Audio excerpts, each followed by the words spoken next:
The age of Albion is nearing, but we have a long way to go. This is the prophecy of Albion, a prophecy written since the dawn of time, and the true human spirituality. Never before has there been so many distractions. People just don't know which way to turn. One guru says this, one narrative says something else. Let's give our brains a rest and let's start igniting our hearts. It is only when we start to listen to our hearts that we understand the true nature of what it means to be human and what it means to be ourselves. And only when we understand that can we start to understand the true history of our world and our roots, where we come from. Because how do we know where we're going if we don't know where we have come from in the first place? So sit back, relax, but most importantly, open your hearts, open your minds. The truth is coming out. The time of the sixth sun is dawning, the age of Albion. Are you ready? Let's go. In chapter 1, we will be covering sacred water, sacred springs, Masaru Emoto, the molecular structure of water, and Victor Schauberger.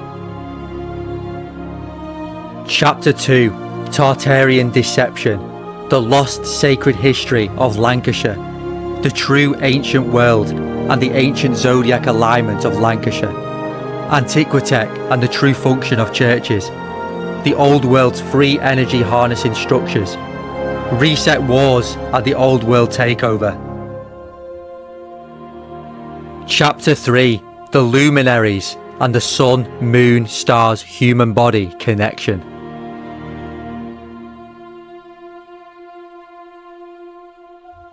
Chapter 4, the age of Albion and the return of King Arthur, the true location of Arthur's battles and Martin Mere Lake, Arbor Low Stone Circle and its ley line, and Hyperborea and the Arctic Mudflood Cataclysm. Chapter 5, the destruction of Atlantis, the pyramids and their connection to creation, Athena, the dance of the gods, and Viktor Grebennikov, anti-gravity technology hidden in nature. Chapter 6, the fake truth movement. Chapter 7, the eagle and condor ancient prophecy, the connection to the divine and the true human spirituality.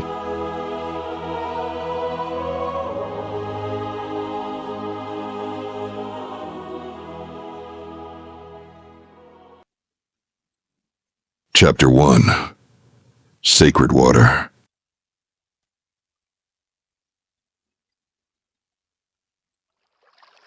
The sacred spring. Up until recent times, sacred springs were revered all over the world. They were protected and they were honoured, and the people knew the power and the sacredness of them. They made offerings to the water. They decorated them with ribbons and banners. They made prayers. They made pilgrimages. Water was seen as a great tool for cleansing the body, mind and soul, and even Jesus directed a blind man to the pool of a sacred spring to have his sight restored.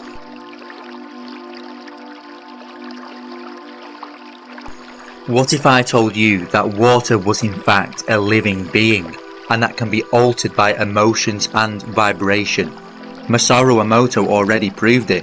When given hate, the structure of the cymatic pattern of water is ugly, unsymmetrical and disproportionate. When given love, it can form beautiful symmetry. Thoughts and emotions affect water. And they have also been proven to affect the growth of plants. This all just proves that everything in the universe is connected through the use of vibration. All is vibration.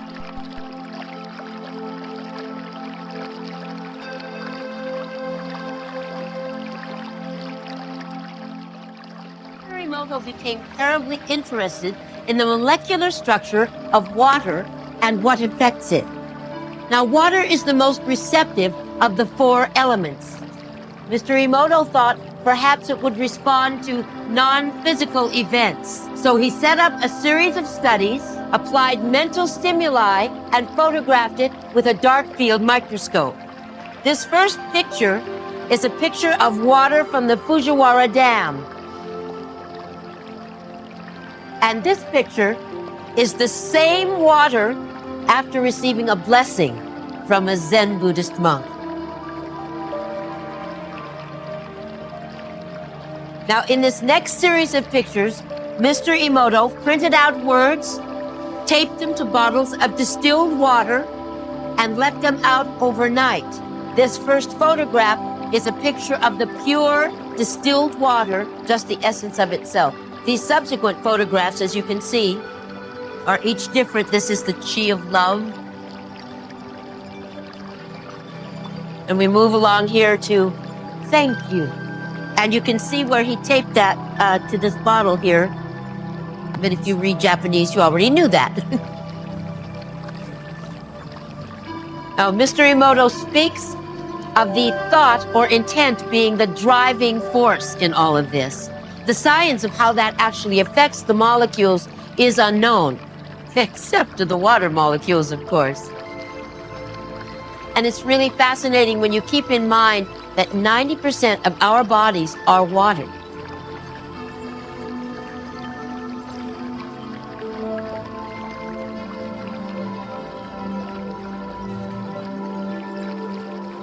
Makes you wonder, doesn't it?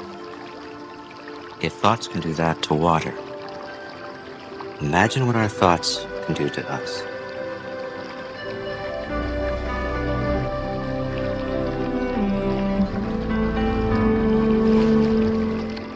Could this be why the old world focused all of their buildings and so much of their time around water? Chatsworth House in the Peak District, for example, has a whole water grid surrounding it. It is based on the principle of enhancing the energy of the water. There is so much evidence to suggest that water, alongside frequency, sound and vibration, along with the ether, can actually make free energy, and a lot of these buildings were actually harnessing that free energy with the use of water, sound, vibration, frequency and ether. There is also so many examples of star forts or so-called star forts around the world.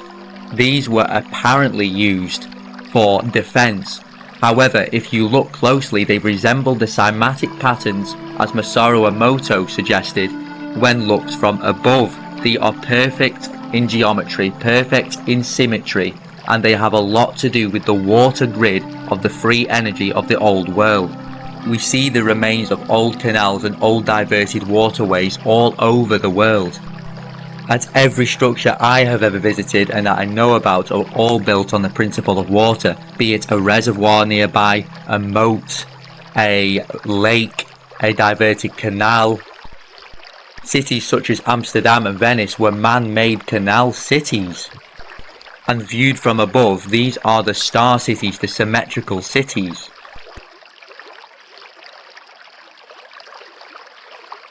So the old world obviously valued water of great importance.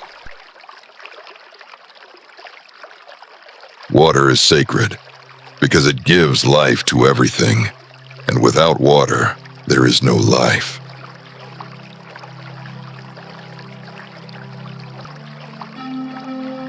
Natural energy and water. Victor Schauberger. When spring water was actually examined under a microscope, it displayed high vorticular motion, which is millions of vorticles spinning round, because the water is extremely energized, and tap water in comparison displayed very little of this. The upholder of the cycles which sustain all life is water.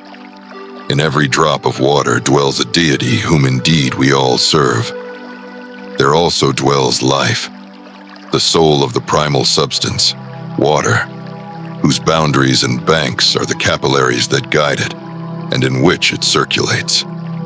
Every pulse beat arising through the interaction of will and resistance is indicative of creative work and urges us to care for those vessels, those primary and most vital structures in which throbs the product of a dualistic power, life. There is also a huge link between springs and electromagnetic energy, as the sites where the springs are extremely high in electromagnetic energy.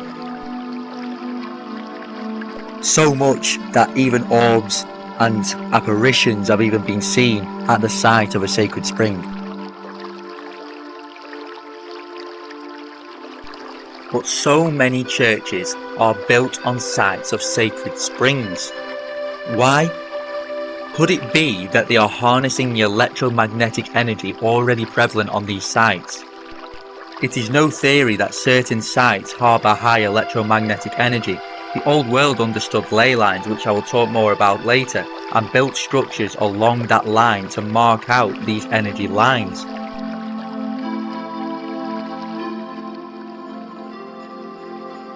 The cool spring water flows gently from St Bridget's Well near Caggianelli in County Leitrim. All year round, people come to this serene and tranquil place to drink the water and say a quiet prayer.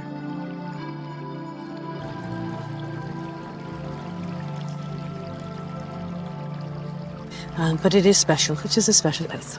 It is the sense of peace. And I like the water, the light on the water, no matter what. Oh, well, they go back very far. They really go back to pre-Christian times. See, the well was the first important thing that people had. Good water was a terribly important thing. So the water that came up from the ground, they soon realised that this was the stuff to drink if you were to keep healthy and keep well. There are holy wells in every county of Ireland, on top of mountains, beside bogs and by the roadside. Some are very ornate indeed, but some quite humble, all offering a haven of silent calm. There's a long association with cures. In the past, crutches and walking sticks were left at the wells along with religious objects. I come here because it's peaceful and easy to pray here. It's quiet. The ancients understood that in life we have the 5 elements, that life evolves around: fire, water, earth, air, and ether, or great spirit. They respected each of the elements as sacred, as they knew that the world only existed because of them. With water, they pinpointed where all the powerful sacred springs were and built rocks and small structures around them. This was done for multiple reasons. One, being so the public could have an access point to drink and collect the water. Two, being that these were literal offerings to the spirits of the spring. And three, that the energy of the stone kept the purity of the water as it came out.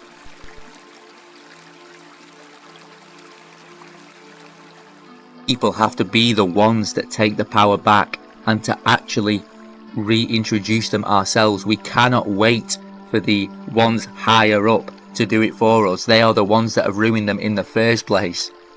So just imagine how clean and how pure spring water is compared to what I just mentioned. There is so many mentioning, oh, but spring water is loaded with bacteria. This is utter nonsense. Bacteria is the foundation of life. Our bodies are more bacteria than human cells. For those who go against bacteria, they go against life itself. Yes, spring water may have bacteria, but you have bacteria in your own body.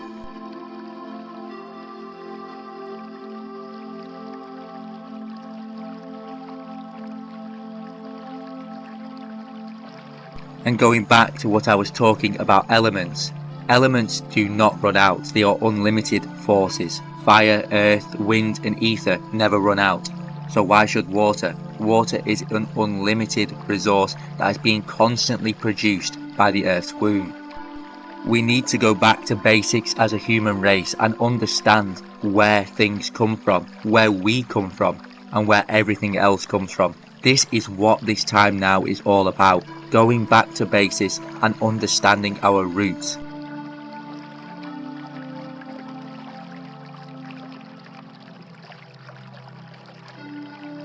Stone is actually one of the elements. It is part of the earth element, and they understood that the connection between water and earth was very important.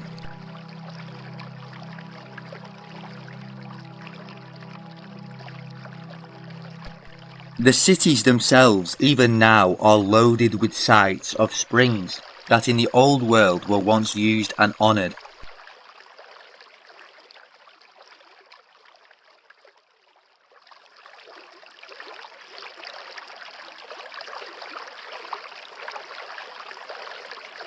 Now all respect has been lost. They are being eradicated for corporate gain and to disconnect us from spirit and our true history. In the city of Preston alone, there is enough water to be used by the entire city. And the same goes for every town and city in the country. In fact, it was once this way, where water was fed from the springs to the people in pipes. Why they really don't want us drinking pure, clean, energised water, I will explain much later in the documentary when I talk about the bigger picture. However, for now, pure spring water out of the Earth's womb has travelled through layers upon layers of stone and crystal over thousands of years until it finally comes out into the open air. A lot of you will be thinking that spring water is actually sold in supermarkets. However, Buxton Water, for example, has only travelled through 1 mile of British rock before it emerges out of the spring. This will be only a groundwater spring. True spring water is primary water, water that has never reached any part of the earth contaminated by man. This water has mineral content so much higher than standard water. Think about it, 1 mile of British rock, or hundreds to thousands of years of rock and crystal.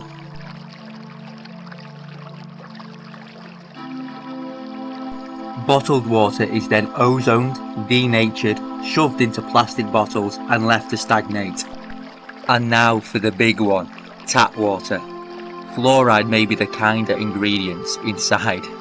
Some of the ingredients may be too scary to mention, but I will do it anyway. Even on the front page of Google, if you type in the ingredients of tap water, it says heavy metals, additives, chlorination byproducts, pesticides, arsenic, radon, and even rocket fuel, to name a few, have been found in tap water, and this is travelling through decaying pipes. It is unbelievable. This is not to mention all of the pharmaceutical products that have been found in tap water also. In Australia, only 70 chemicals are monitored during the tap water process, but there are 300 of known concern. In the US, 140 chemicals are not even regulated. If this doesn't encourage you to wake up to where water really does come from, I really don't know what will. So next time one of those UNICEF adverts come on, I think it's us that are wanting clean water. But going back to more of the positive side, sacred springs will never run out, they are still running. It is just up to us as humans to actually acknowledge the existence of them and to reintroduce them.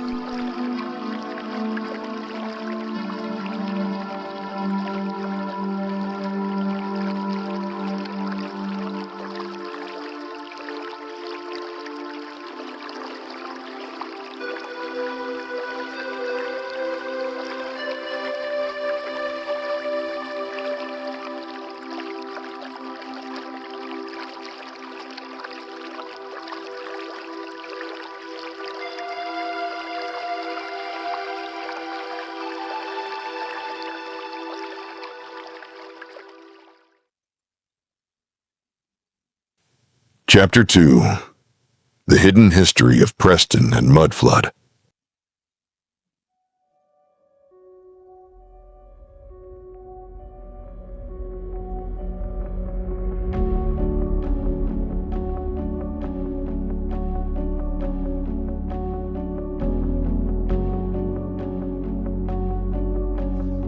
There is much confusion regarding Tartaria, and this is also the case in the city of Preston, for example.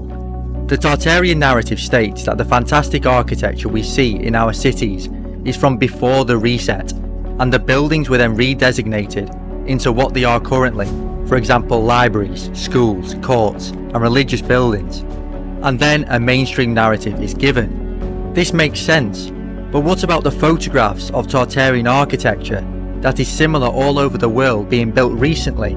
We have two options. Either the construction is genuine and they had the ability to build Tartarian advanced architecture in the late 1800s and early 1900s, or the photographs themselves have been manipulated by the controllers. But both of these theories do not make complete sense. Surely somebody has stories from the late 1800s and early 1900s that remembers or saw what happened. Did they have technology? Were they really building impossible architecture just by hand in sometimes less than 3 years with horse and cart below? Or were the structures already there? This didn't happen long ago, but still questions are swirling around in our minds, begging for answers. Why aren't we building structures of magnificence today? How did they have the consciousness to produce structures with ancient symbols and statues on at a time where the world was so caught up in fear and darkness? It makes no sense. Primitive tools just do not match with the architecture some travel from all over the world to see and crowd around. Perhaps the technology from Tartaria was brought forward, used and then phased out, but still that doesn't explain how they had the consciousness at that time to perceive such structures, at a time where horse and cart were the only means of transporting the materials.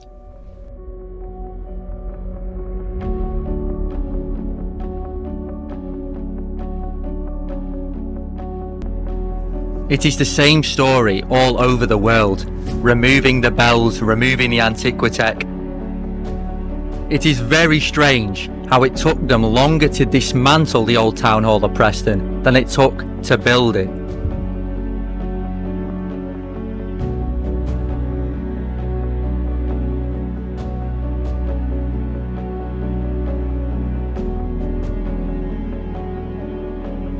These are the remains of the old town hall, dumped by the River Ribble.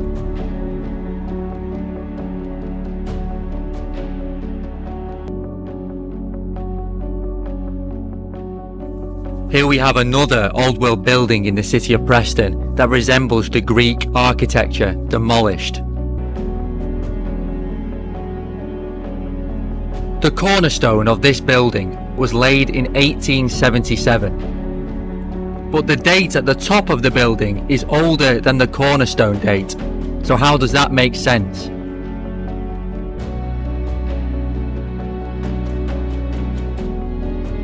So much of the old world Antiqutech over the years has been taken down in the city of Preston and obviously throughout the world. Throughout this documentary, we will be talking about so much innate truth and ancient wisdom. But this is the only part of the documentary that we will have to put our hands up and say we do not quite know what happened. We are leaving it up for debate, but all we know is the controllers are making it so hard to decipher the truth surrounding the old world.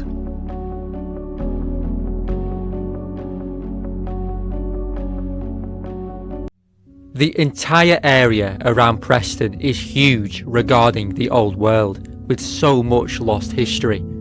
The small village of Penwortham, as ordinary as it now looks, has evidence everywhere of its former glory. Not only was there at least 3 sacred wells, but there was once a monastery and an old priory, both destroyed. But by far the most interesting piece of lost history is the old castle, which was supposedly built right here next to the modern day church, on top of the mound. To me, I beg to differ. The mound is clearly an old Celtic burial mound. The castle was apparently a tiny wooden castle on top of this mound. I really believe that it was once a huge castle. It is clear to me, looking at the embankment, looking at the size of the site itself, I think the castle was much larger and was once possibly connected to the so-called church itself.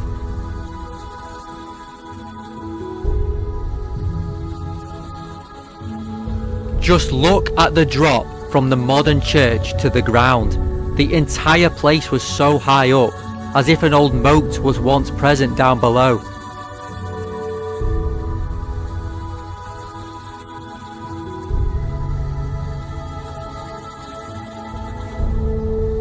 The mound clearly looks like a Celtic burial ground, as I mentioned, and the clues lie in the burial ground now present at the site. Structures were always situated right next to the water of importance and right next to springs, and there was 3 sacred springs around this site.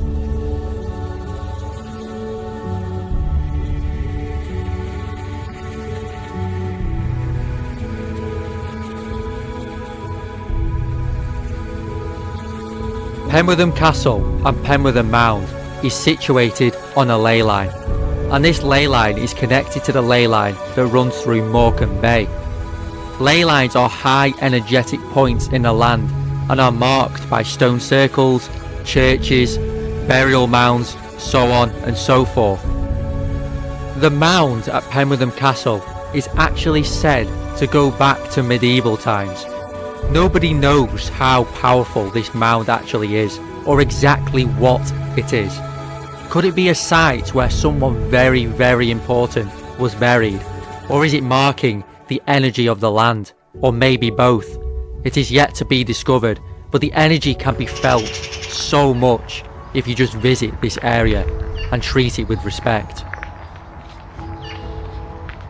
Living in this area for so long, I have really got to know the land well, and I feel that this was an extremely powerful place, and it still holds that energy.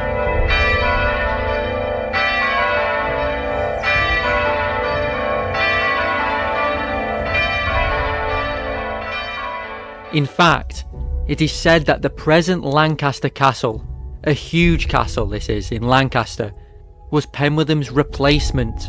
You see, why would they replace an old wooden small castle on top of a little mound with one huge immense one? It makes no sense. The only way this would make sense is if it was replaced because Penwortham was also a giant castle, and for some reason they replaced Penwortham's and put it in Lancaster. Another nearby town to Penwortham is Leyland, which is said to be situated on a ley line, perhaps the same ley line that runs through Penwortham, hence the name. There is so much left to be discovered, but what makes it hard is the modern day junk covering up the truth.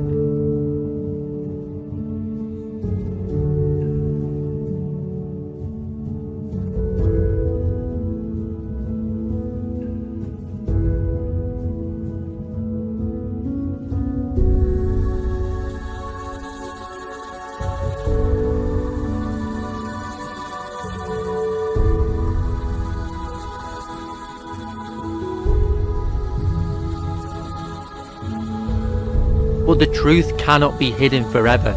The land speaks to us. As the indigenous people said, the land is a living being which holds energy and knowledge of the ages.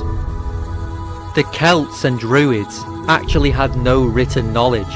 Instead, they placed their knowledge in the stones and landforms themselves, along with using the Oham symbolic language. If we travel further to the surrounding countryside around Preston, we have Pendle Hill, a hill so famous regarding the witches of old, prosecuted for the knowledge they held. We also have Rivington Pike and Winter Hill with its cairns and destroyed stone circles, and of course Martin Mere, which will be coming up later in the documentary, which was England's biggest freshwater lake.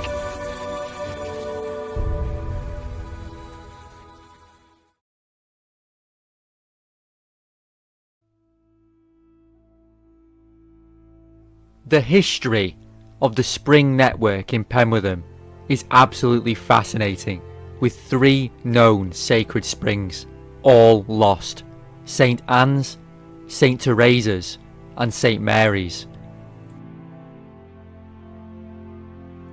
But what does lost actually mean? It means they can be found, and it is our job to find them.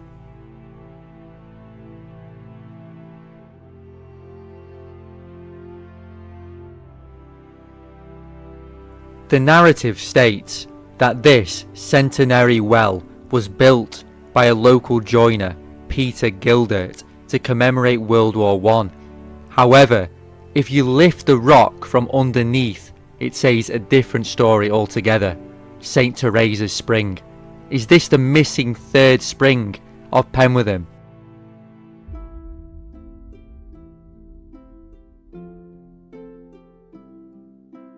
Because according to the stories, there are 3, and that makes a sacred site.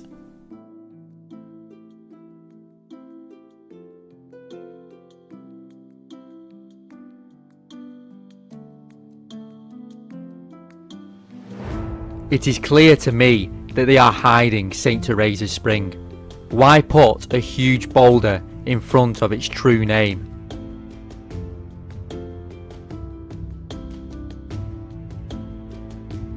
But the spring I'm going to focus on is St. Mary's, the spring that Penwortham used to get their water supply from.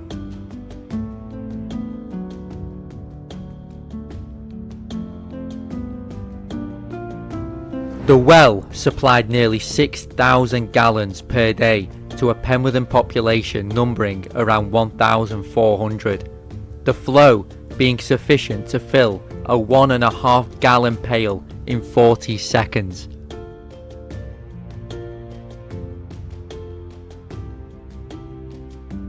But the water from St. Mary's Spring was sacred water, primary water, water that pilgrims used to come all the way from Ireland to see. So why has it been buried? Why has it been neglected? And why have the big corporations took over? There is only one reason for this: to disconnect us from where water truly comes from and how sacred and healing it is, and to make money, just like I mentioned before, feeding us bottled water, tap water that is nothing like pure primary spring water. The well was used by the people of Middleforth up until the end of the 19th century, despite the village being located nearly a mile from the well, because St. Mary's contained the purest water in the area, and everybody knew that.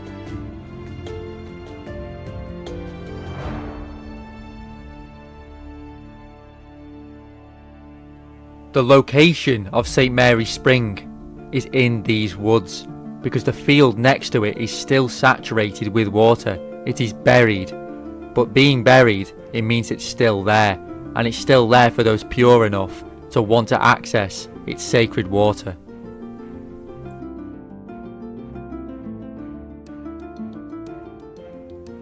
It was said by many people back in the day that to wash the hands in its water is a certain antidote to evil. And in this old map, we can clearly see St. Mary's Well marked.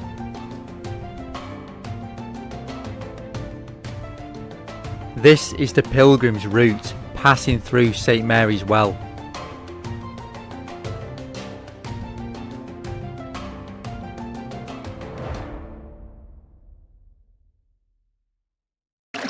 Just think about how important these springs were. Residents met regularly whilst collecting their daily water, making offerings to the sacred place with magical and healing powers. This is what we could be doing now. This is what our ancestors did. So why are we allowing these to stay lost? Isn't it our duty to start reintroducing these sacred springs for the next generations and for ourselves? Around England and Wales, there are what you call terrestrial zodiacs. A terrestrial zodiac is a map of the stars on the ground on a gigantic scale that can only be seen from high up. These are made up out of roads, streams, tracks, and field boundaries. The best known example is the Temple of the Stars in Glastonbury.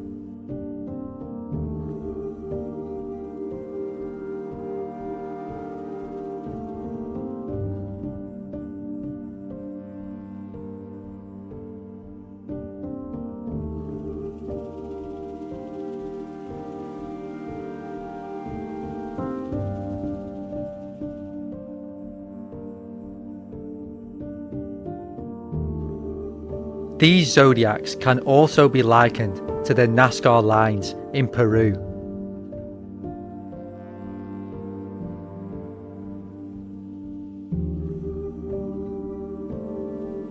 It is said by some that the largest known terrestrial zodiac in the world is in the northwest of England.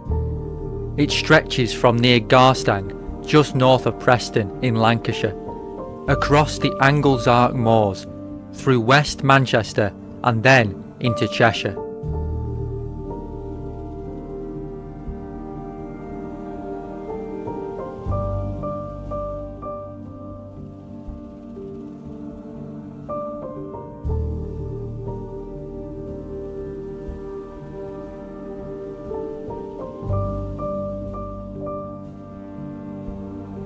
The thing with most terrestrial zodiacs is that they appear either circular or elliptical, with the focal point at the centre, just as the Glastonbury zodiac is centred on the Tor and the Pendle zodiac surrounds Pendle Hill.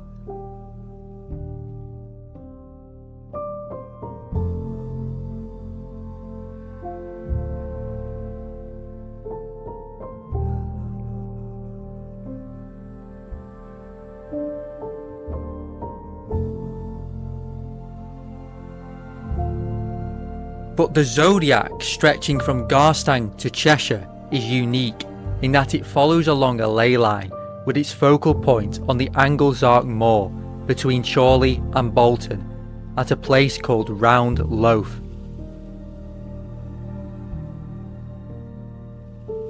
All the figures are in the right order from Aries to Pisces, and all figures north of Round Loaf face south, and all figures south face north. It has been discovered that the focal point of Round Loaf has 20 ley lines emanating from it.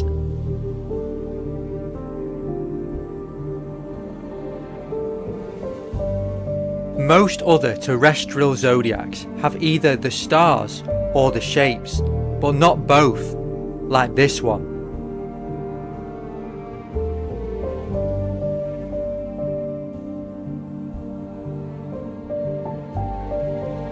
For example, the main stars of Aries are marked by Broughton, Barton and Newsham churches, and in the town of Leyland, near Preston, many of the churches match the positions of the main stars of the Pleiades. Many will be wondering just how this was done. How can they, for example, form the shape of a crab in the land to match Cancer, for example, when according to mainstream historians, this was not possible? Or was it? Our human ancestors of the true ancient world had the connection, the capacity, and the heart-centered wisdom to complete tasks they felt served a divine purpose. We can struggle to admit our own ancestors were capable because we have lost touch with our own gifts, instead consuming and distracting ourselves, when if we took a moment to think, instead of slaving away at meaningless jobs, we could put our energy into things that truly matter. We have inside of us these dormant abilities of our ancient ancestors just waiting to re-emerge. Our ancestors are watching us, and we have a duty and a responsibility to take back our own power and stop playing victim. The zodiacs show us that they watched the skies, and they watched them closely. They knew that everything above affects everything below, and vice versa. They felt the need to mirror the stars on the land. Why? It is unknown for now, but what is clear is that they knew the stars were telling them something, perhaps of a time of great importance, a time all the ancient world knew of.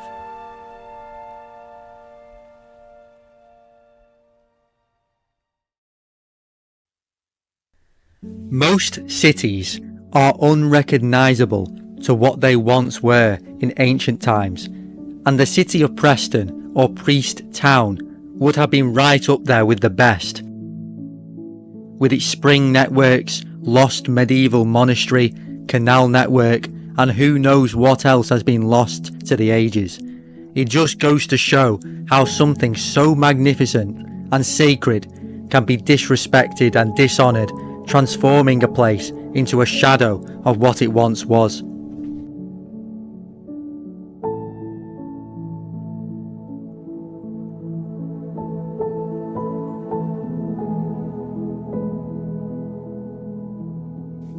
What is even more important, however, is the areas around Preston, which were once huge ancient forests called the Forest of Lancashire.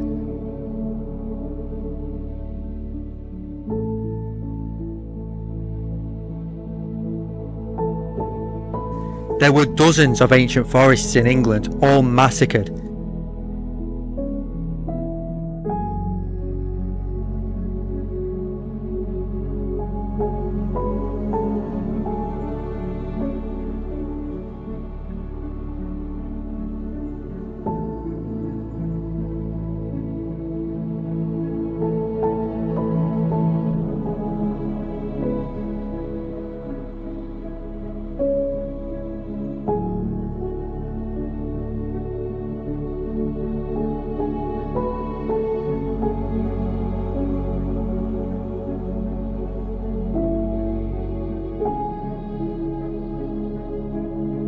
Trees are sacred living beings, and the destruction of trees, especially ancient ones, is still happening.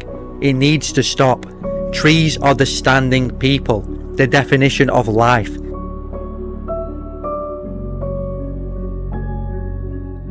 We must work together to replant the forests for the next generation. We are the ones we have been waiting for.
When I visited Castlerigg Stone Circle on the vernal equinox, I was struck at how close the stones were to mirroring the mountains behind them.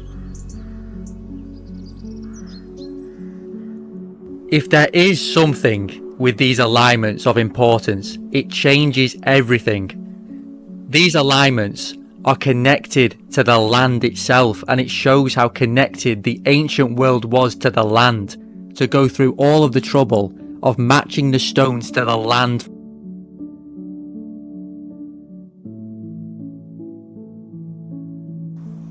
It is well documented that structures like the pyramids and Stonehenge mirror the celestial bodies.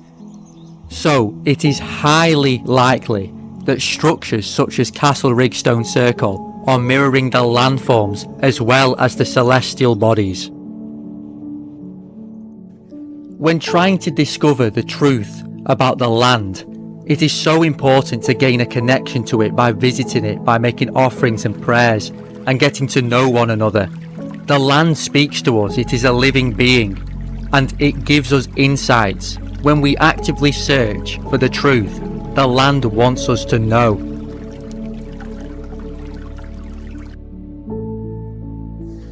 When I was at Castlerigg Stone Circle, I felt the energies of the stones calling me to the truth. I went around touching each stone, and I received insights along the way. This is a divine connection to the land which our ancestors had, and this is how we can truly get to the truth about our land and our past.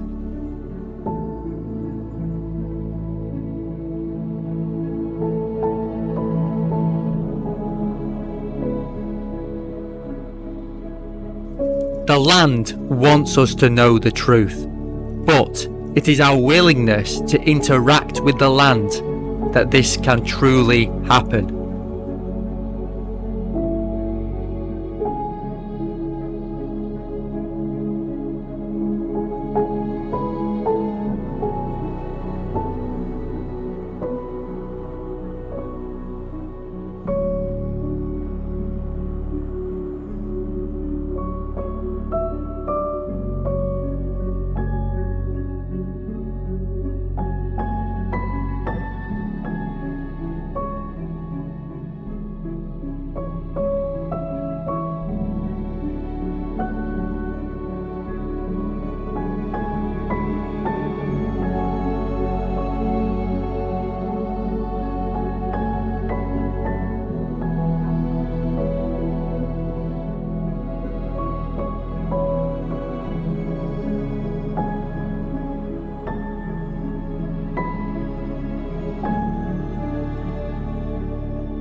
When it comes to navigating through our true history, logic alone cannot get us to the place we want to go.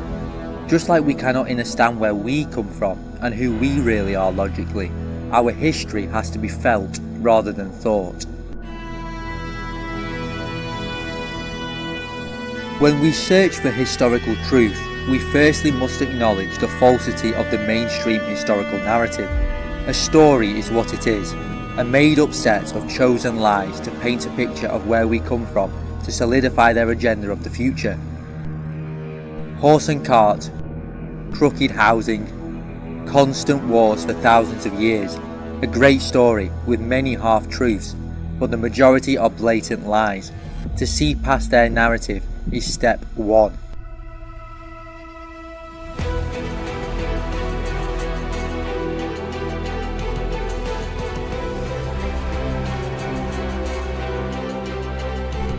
Now, where many go wrong is in the term advanced civilization itself. Many believe that an advanced race is advanced technology at the forefront of civilization. An advanced race in technology must be the true old world, people think, and I don't blame them. Many buildings and cities beg a belief. They are truly extraordinary, worthy of an advanced race. Some of the architecture goes beyond capability of modern builders. In fact, I am going to leave you with a slideshow now of exactly what I mean.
Incredible, isn't it?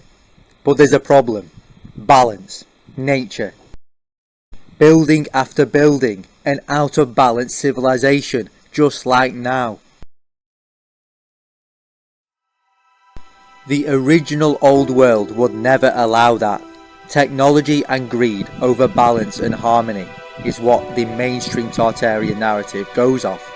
The legend of Atlantis is clear, and I will explain later, but for now, getting to our true history, we have to go even further than a mere advanced technological race. We need to go back to basics. Once upon a time, there lived a simple people, happy with what they had in nature. They thanked the world and loved it, as they knew it was a part of them.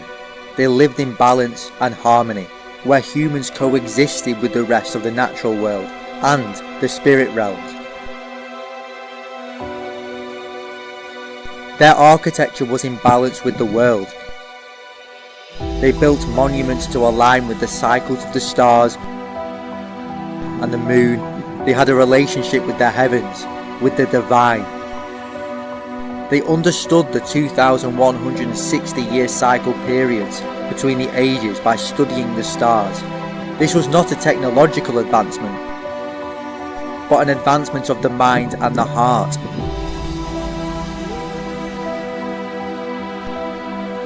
They even built their stone circles to align with the land itself as well as the heavens at times.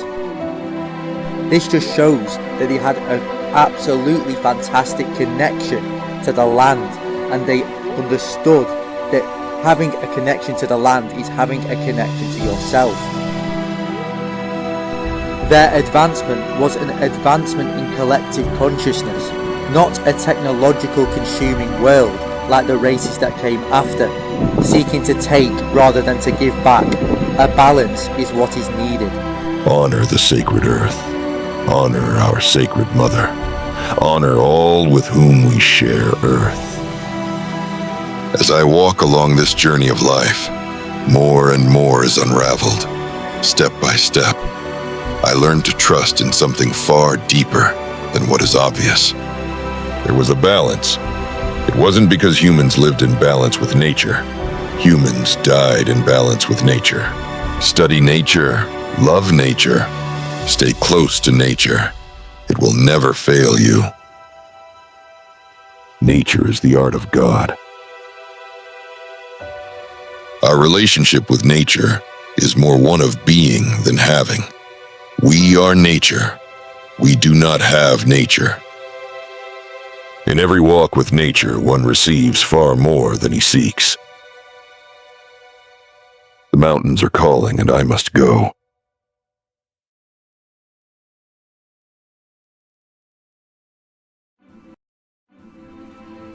When it came to the old world, they used a combination of frequency, sound, vibration, and extracting the ether, or the fifth element, from the ionosphere. Using architectural form and shape to attract the natural static electrical charge present in the atmosphere. Every single thing in the old world structures had a purpose. For example, the cavity magnetron, it would have been vibrating the ions and creating an abundance of free energy. The sound produced by instruments like the organ would have further enhanced the sound and again influenced the amount of energy created in the structures.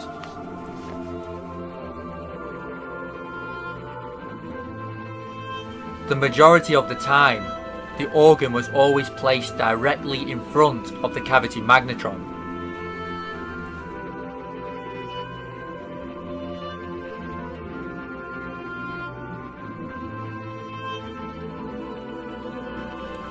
The spires or antennae on these structures actually were pulling in the ether from the ionosphere.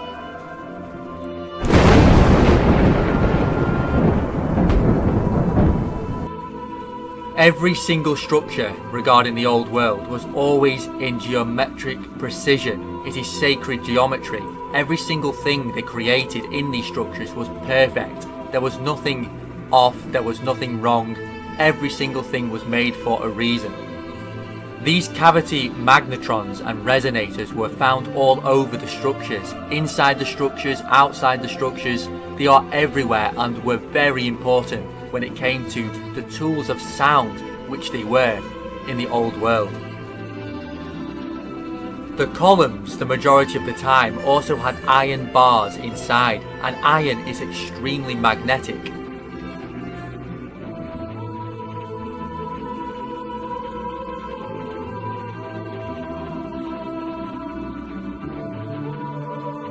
Solfeggio frequencies were used in the churches.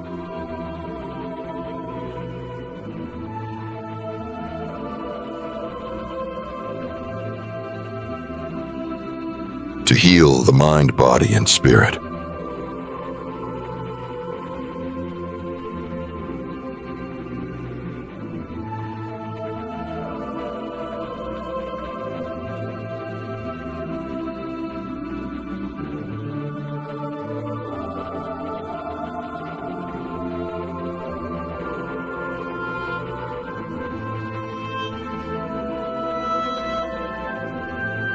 The body is the vehicle for the soul.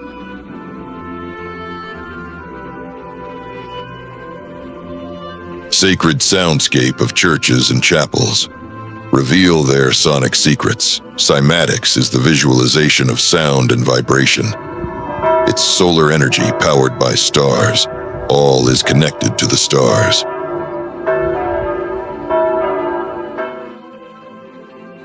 Fractal architecture, blending art and science to create visually stunning and structurally efficient designs. Consciousness resides in geometry.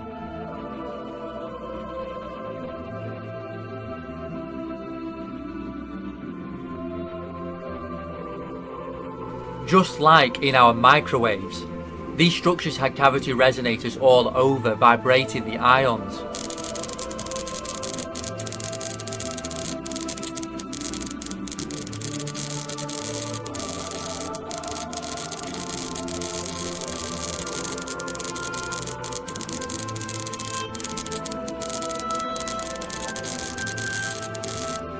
The iron oxide in red bricks is known to store and hold energy, and this is why all of the old world buildings, including the ancient ones, a lot of the time had red brick involved.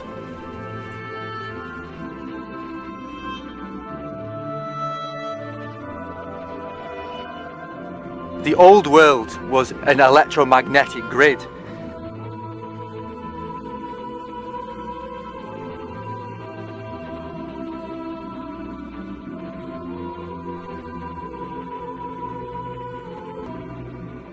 Modern-day cities resemble circuit boards, designed for controlling and harnessing human energy. Humans are constantly expending energy, and the controllers are tapping into your movements to power and control the world around you. This is why the specific infrastructure on the Earth is arranged as a circuit board, turning city people into the living dead, brainwashed and mind-controlled. The cities take everything from humans and turn the masses into zombies.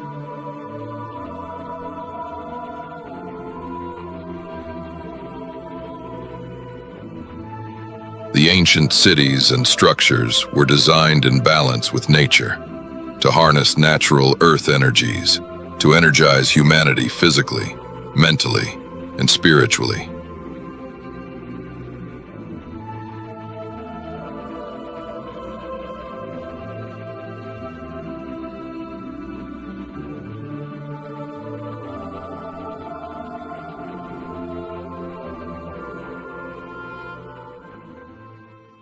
The technological spires on top of the temples and old world buildings are identical to the technological features displayed on modern-day power stations. The development of ancient EMF technology has undergone a fascinating journey throughout history, leading to significant advancements in the understanding and utilization of electromagnetic fields. From ancient structures harnessing free etheric energy to the digital transformation in EMF technology. The impact of these advancements has been profound.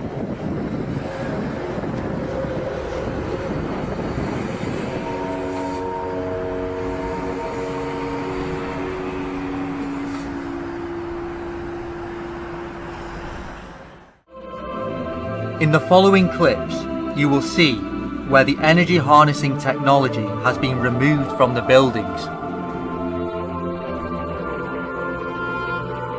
Streetlights that existed during the 1800s were tall, etheric electrical antennas. These streetlights harnessed the power of the ether, which caused the gases inside of the upper bulb to ionize and fluoresce, like the crosses found on top of churches, cathedrals, and mosques. The metal poles sticking out of the top and sides of the old world buildings acted as etheric electrical antennas, which harnessed the power of the ether and focused that free energy into the buildings. We can see this using technology today inside churches and cathedrals that probably weren't anything to do with religion, that show the sacred geometry inside the buildings sends high vibrations through the body. This was further enhanced by the organ music, which was 432 Hz back then, and worked with the human body and the Earth's hum before it was changed by the Rockefellers to 440 Hz, which causes stress on the body and negatively affects the heartbeat. The church bells also added beneficial sound healing and possibly even acted as a catalyst to pull free energy in from the ether. Some of these bells were massive, and they were all made of pure metal. So how did people in the 1800s life them up into the church towers using horse and cart and clumsy hand tools? The ringing of these bells could have healed the entire town.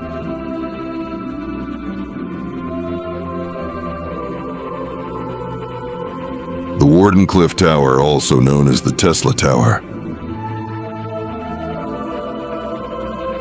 The Tesla coil, limitless free energy.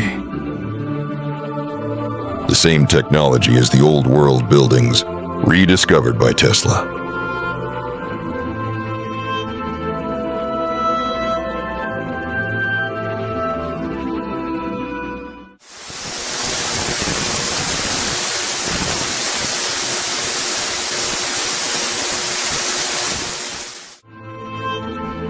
These structures are found in so many cities throughout the world, and so many have been destroyed, and the water has been stopped from coming out of these structures now.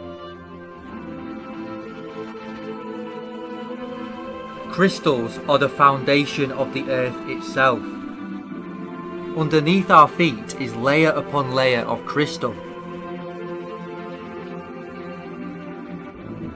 Crystal can hold and store energy. It can hold ancient memory from our true history and even aid humans in illumination. Our ancient ancestors understood this. They knew how to use the magic present in crystals and knew that our pineal gland has a crystalline structure that can connect us to our higher self and the rest of the cosmos. There are so many different varieties of crystal, and each crystal can help heal different parts of our bodies and our beings. They can help heal our DNA and help awaken our higher selves, and even our chakras.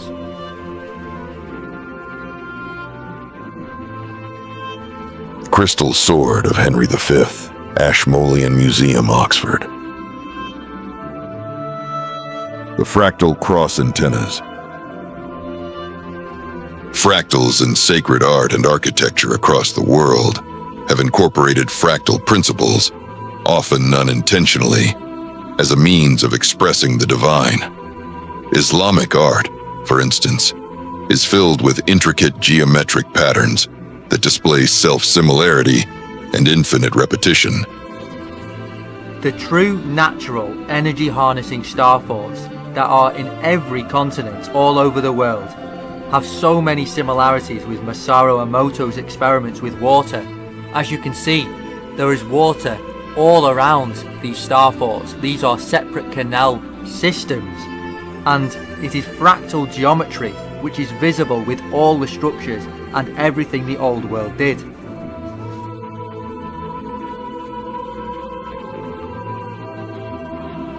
The sacred geometry in the old world vibrational labyrinths, found in so many ancient buildings, stately homes, and on the land itself, had multiple functions regarding the connection to the spiritual world, but also the electromagnetic grid.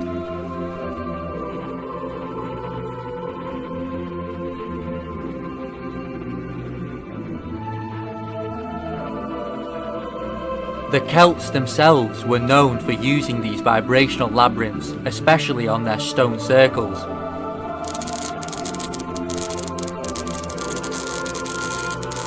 Carvings both in Europe and also in India. There, labyrinths found their way into the world of the Greeks and into the Romans. You find them as mosaics, particularly in Roman villas and public buildings.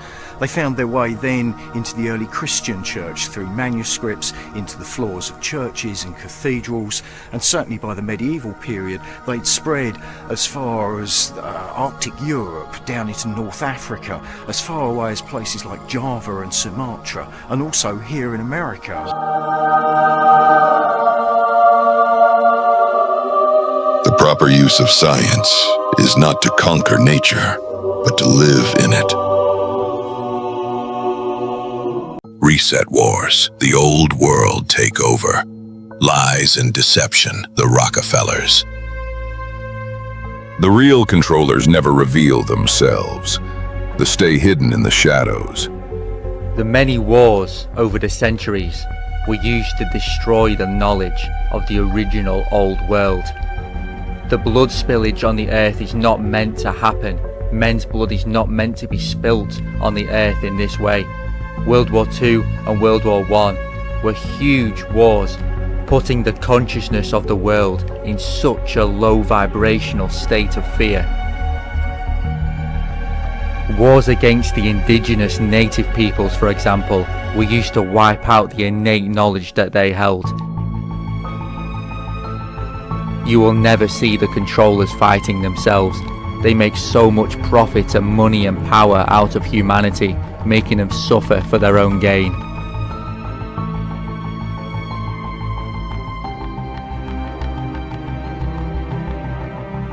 At 7:55 a.m., hell broke loose. Man-made hell.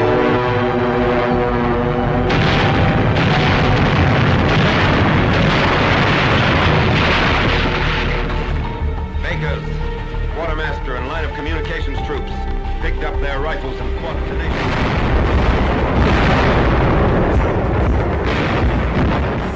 The robber barons were frontmen for the real controllers, who took over the governments in the 1800s and 1900s. The robber barons used unfair and illegal methods to build their huge fortunes. John D. Rockefeller. His father was a con artist and a bigamist. The tycoon's father, William Avery Rockefeller, was a traveling snake oil salesman who posed as a deaf-mute peddler and hawked miracle drugs and herbal remedies. The smooth-talking huckster dubbed Devil Bill alternately fathered children, including the future industrialist. Vanderbilt, Gould, Carnegie, and others became very rich by using control and manipulation in business and elimination of true history. The Rothschild family holds about 80% of the world's total wealth. They are so rich that they have the ability to feed, clothe, and settle every man, woman, and child in the planet. But instead, the Rothschilds do the opposite and take everything. BlackRock and Vanguard, the illusion of choice. Think you own your stocks. Think again. If you are still under the illusion that the material society is a free world, this is exactly how they take everything from the people. They own all media.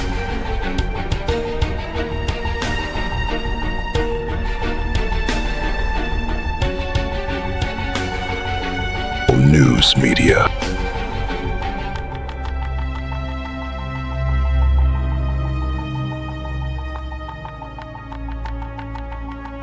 internet.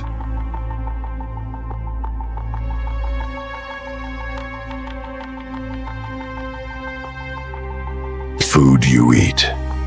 BlackRock and Vanguard quietly control the world's biggest companies, and you. The destruction of the old world.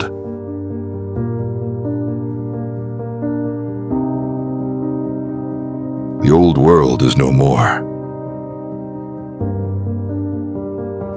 The same fire narrative worldwide to make an excuse for the destruction of the old world buildings. To enact their new world order, the old world order needed to be erased from history.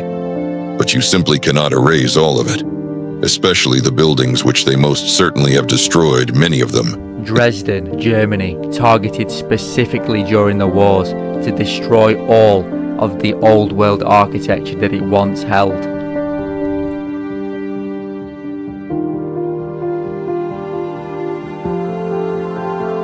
The lunatic asylums of the 1800s. Innocent people locked up in these asylums for having knowledge of the true old world. This is just a short list of the asylums set up in England alone. Imagine how many there were worldwide. To control the dissident people. To control unofficially. The 19th and early 20th century was a time of transition from the old world into the modern era. The old technology based on free energy was gradually being phased out and replaced with the controlled release of technologies which rely on scarce and hard-to-get resources, allowing the ruling powers to gain a monopoly on the energy supply and the production of goods. At the same time, thousands of old world buildings were being repurposed or demolished. This time period roughly corresponds with what is termed the Age of Enlightenment, which officially ended in 1815. Only a worldwide cataclysmic event and dark force takeover could have caused the world to suffer this way.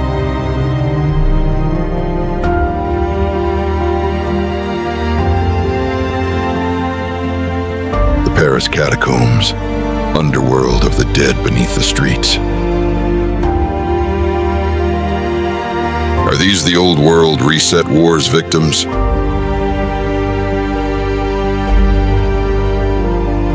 Rome catacombs. The orphan trains.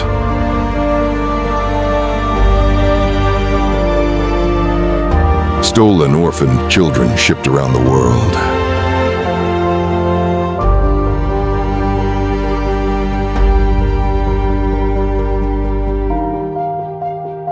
Stolen orphan children forced into work by the victors of the reset wars.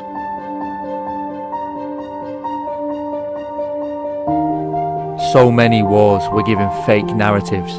Their true purpose was to eliminate the old world and to set up the new, controlled world. The list of wars and conflicts all over the world during the reset of the 1800s. The secret societies take over the old world and set up their control over all nations.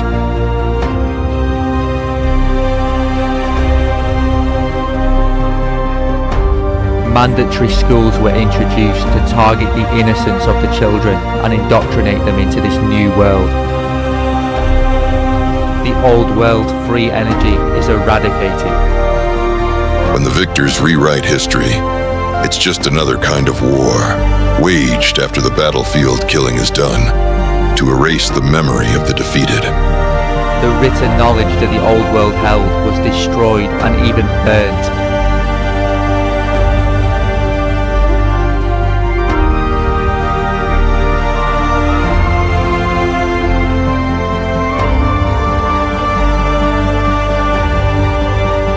The true old world was beautiful, free, and people were connected to the divine and nature. The true old world will return. It was so sad what happened, but the old world themselves wrote down prophecies. They knew that something like this could happen, but they had hope.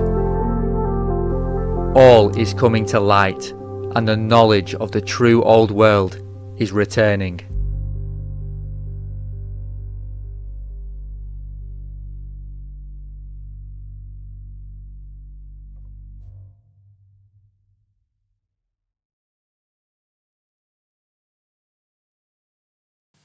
Chapter 3: The Luminaries.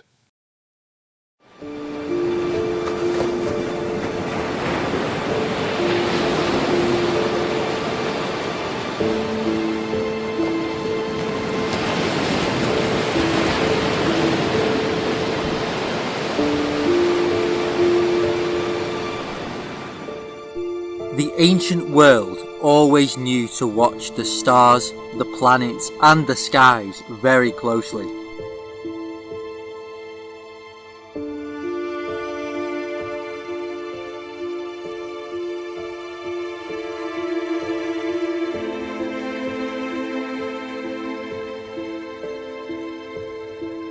They knew that what happens above influences what occurs below. As above, so below. They knew that 2020 would be an extremely vital year for the collective consciousness of the human race, and that the years following, humans could really make the shift into a new golden age.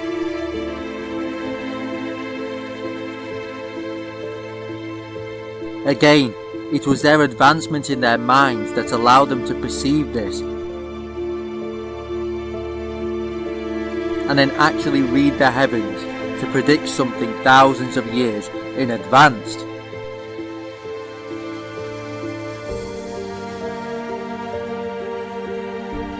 They also knew the sun was transitioning from its 5th period into the 6th, hence the time of the 6th sun.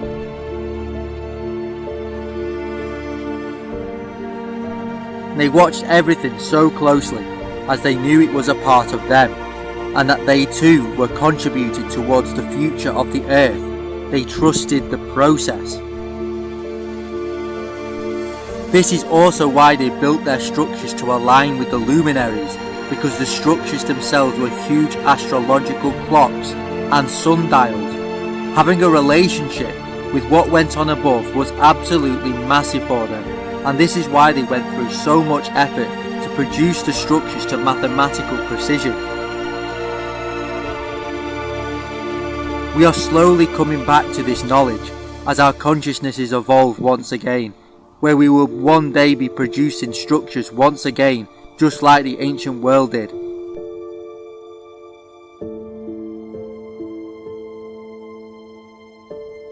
The outside world is a reflection, a mirror of our internal world, and this is true also of our architectural capabilities. As we advance, so does everything else. They would also have known how the sun, the moon, and the planets and stars affected their day-to-day lives, and they would also have lived accordingly, matching the rhythms and ebbs and flows of the luminaries. There was time for high energy, yet time for reflecting inward. They understood the balance.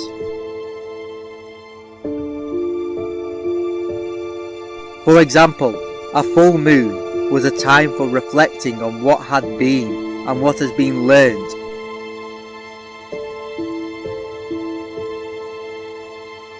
And a new moon was focusing on future ambitions and goals. They made offerings and prayers.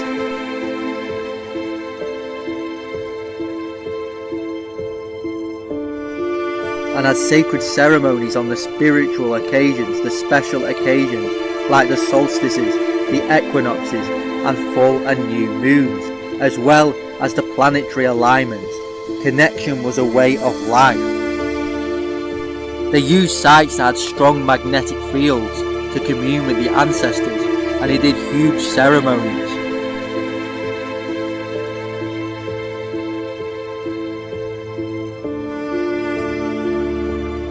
They knew that death was just a transformation of life, and they actually celebrated death as a celebration of the life of the soul that had just passed.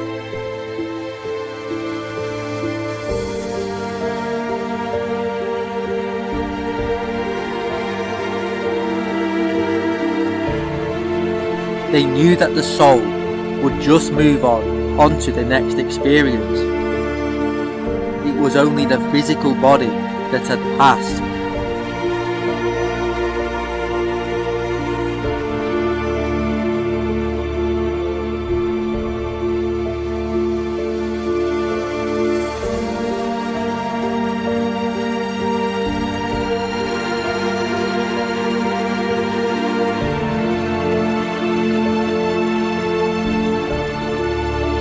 When the soul of a loved one passed, they made sure to help it move easier into the other dimensions, instead of halting it back with excessive grief and sadness, and as if death is only dark, like modern society says, simply because we have lost a connection to the cycle of life which our ancestors had.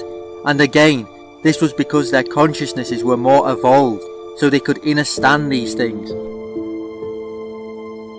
Of course, there would be a time for mourning and grief.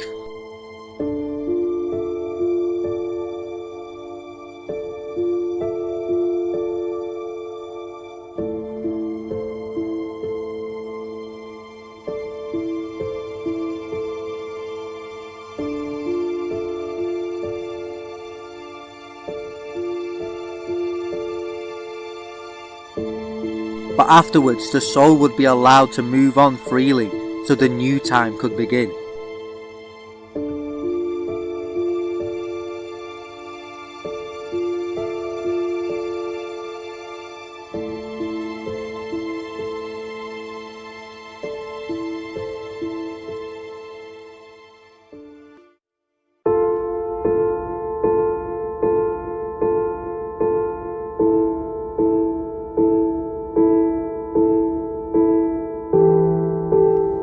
Grandmother Moon, she shines her loving light for all to see as day turns to night. Her loving presence and unconditional love, guiding you always from the skies above. Her phases change with the most beautiful flow.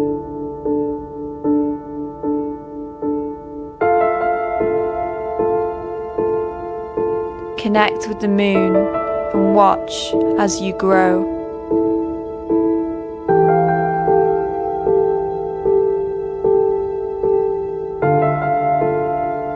Let her shine light on your deepest fears.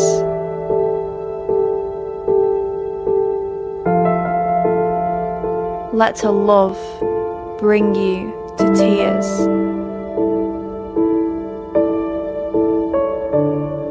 Tears of happiness, tears of awe. Feelings of magic you have never felt before.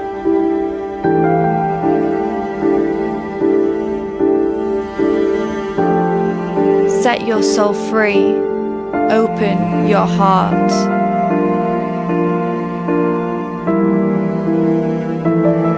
Dance with the divinity of the cosmic art.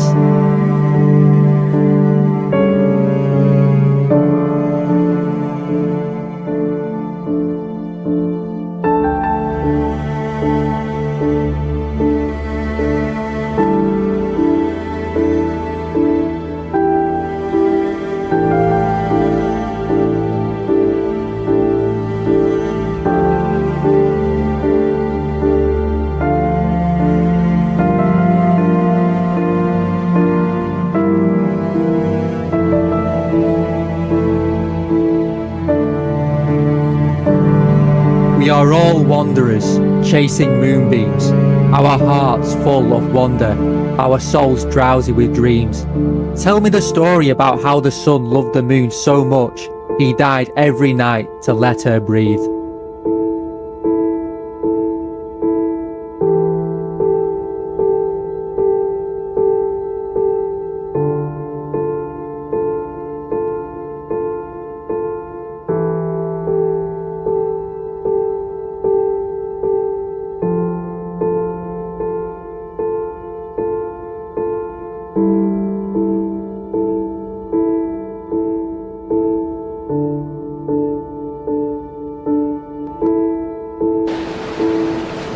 The moon is a loyal companion. It never leaves.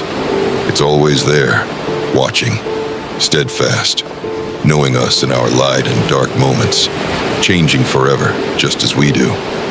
Every day it's a different version of itself. Sometimes weak and wan, sometimes strong and full of light. The moon understands what it means to be human, uncertain, alone, cratered by imperfections. There are three classes of people.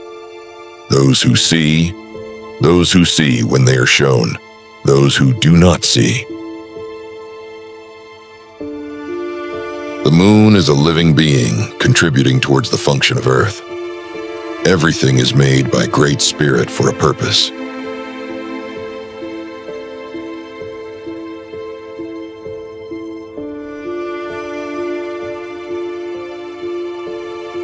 The giver of life, Grandfather Sun, a portal to the highest.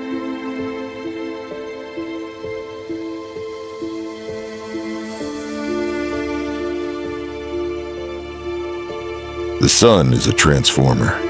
It transforms from some other dimension. The sun doesn't burn anything. It's a converter.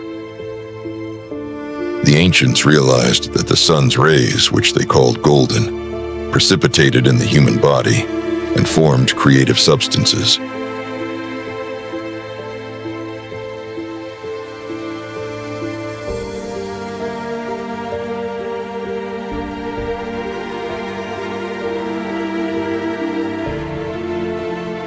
It's a process called sonoluminescence.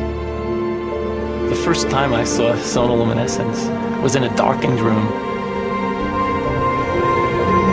I was transfixed to look at this spherical flask of fluid. And you'd look into the center, and in the center see a glowing blue-purple light, which could be seen with the unaided eye. It looked like a star in the heavens.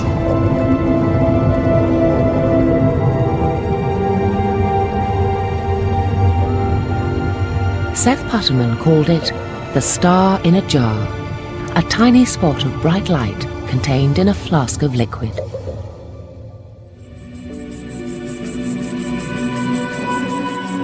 This star in a jar is made when a sound wave is passed through a small bubble inside a flask of liquid. Sonoluminescent, how stars really look, rotating in the waters above.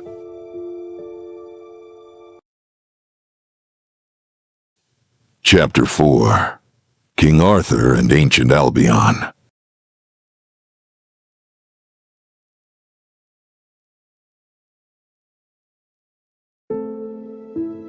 Once upon a time, there lived a man called Arthur Pendragon, or King Arthur. He united the lands and Albion to form a world of peace and beauty.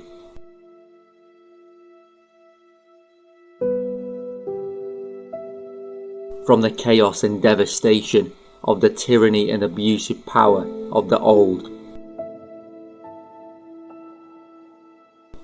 Greed and power took over before Arthur, and so it was his mission to unite the realm, bringing truth, honour, principles and justice in its place.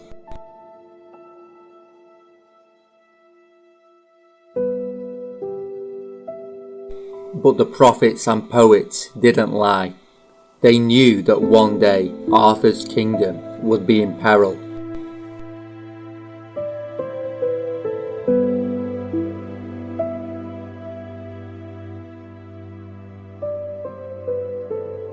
But Arthur was not just a king, he was the once and future king. The poets knew this, and they knew that one day there would be a time where Arthur would rise again to unite Albion forever. The time of Arthur's return is already here. If you sense it and observe, we are right in the middle of the biggest battle we have ever had, one for our minds and our souls. The rise of King Arthur and the awakening of King Arthur himself will trigger all of humanity to awaken, along with the 13 dragons ready to awaken when the consciousness of humanity is ready. And when the consciousness of humanity is ready, we will again be able to see the creatures that were there in the old world. The unicorns.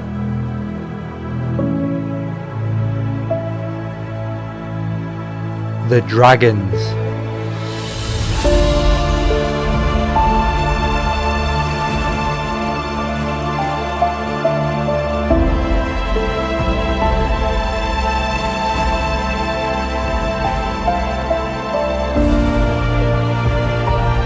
The fairy folk.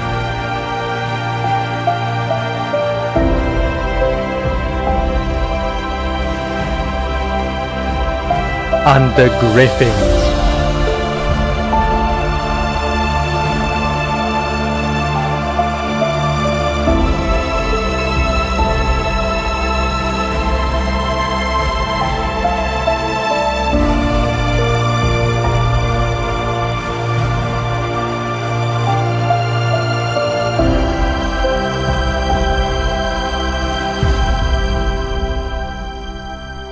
The 12 original Grail Kings, whom Arthur came after, stayed here, their souls dormant,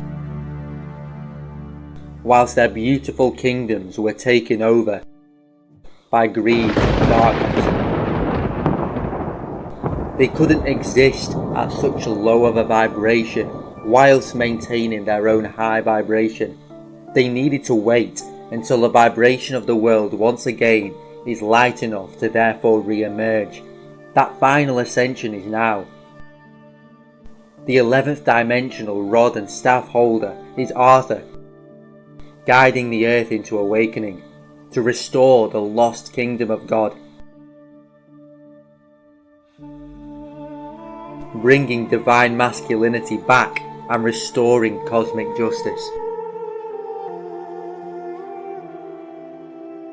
Arthur, along with his beloved Excalibur sword, will defend the Holy Mother and all innocent life in this realm. He is the principle of right action. To stand up for what we know as the truth and to protect others from intentional evil.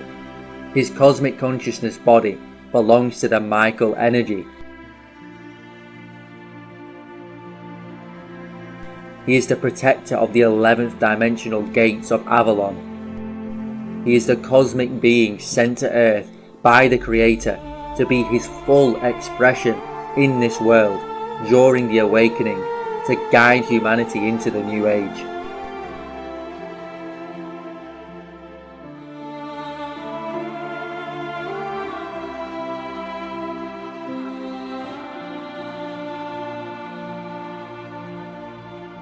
Arthur and Guinevere were not only deep lovers, but were divinely connected in a spiritual marriage, serving the Christos mission on earth.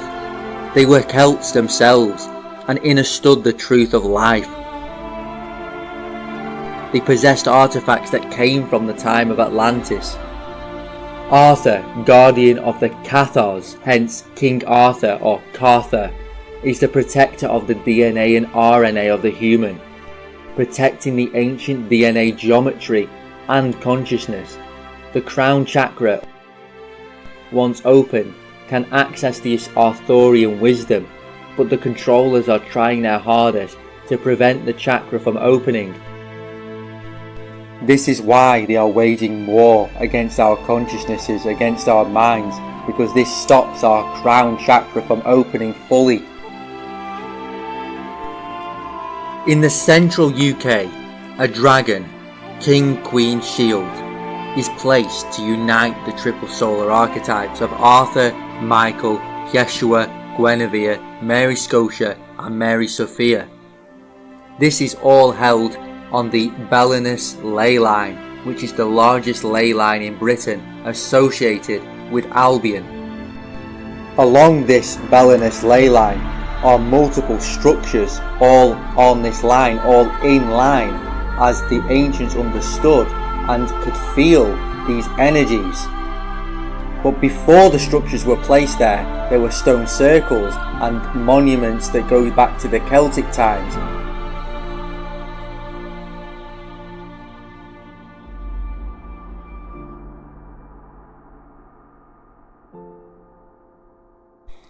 But what about where Albion is truly based? I'll tell you, it is in the northwest of England. Once home to the biggest body of fresh water in the country, drained in the 18th and 19th century to make use of farmland. This lake was the Lake of Lancelot or Lancelot sous Lac,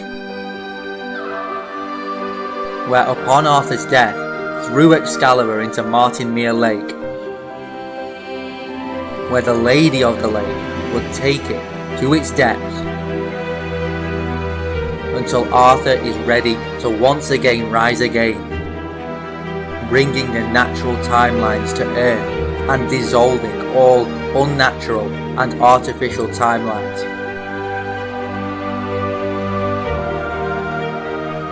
Just like Stonehenge and other stone circles, Arthur had a memory to our true history, our true roots and timelines, and understood nature and Mother Earth. This is why the Celts built structures like Stonehenge, that although it may have been tampered with over time, holds memory of our ancient past and also to Hyperborea.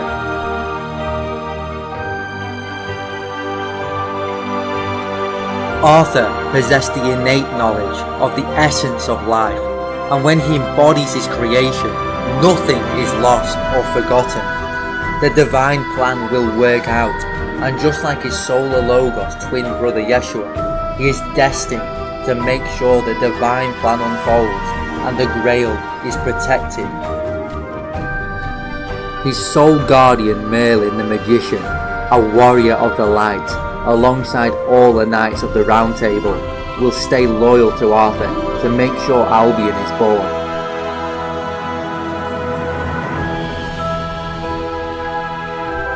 The Round Table and everything Arthur stands for is what holds the world in balance. Trust, respect, honour, courage, principles. These were all Arthur's core values. So all of the beings that were there in the Arthurian times are here with us now. They are embodying their truth, protecting sovereignty and standing by natural law. What we need to do as people is come together and hold the values that they taught. We then need to teach our children and their children the same values, and then the world will be unstoppable if we stick to sovereignty, integrity. What have the controllers to control when we are free sovereign human beings standing by natural law and living and breathing our truth? The time is now. Look in the mirror and ask yourself, am I living my truth with courage, with honour?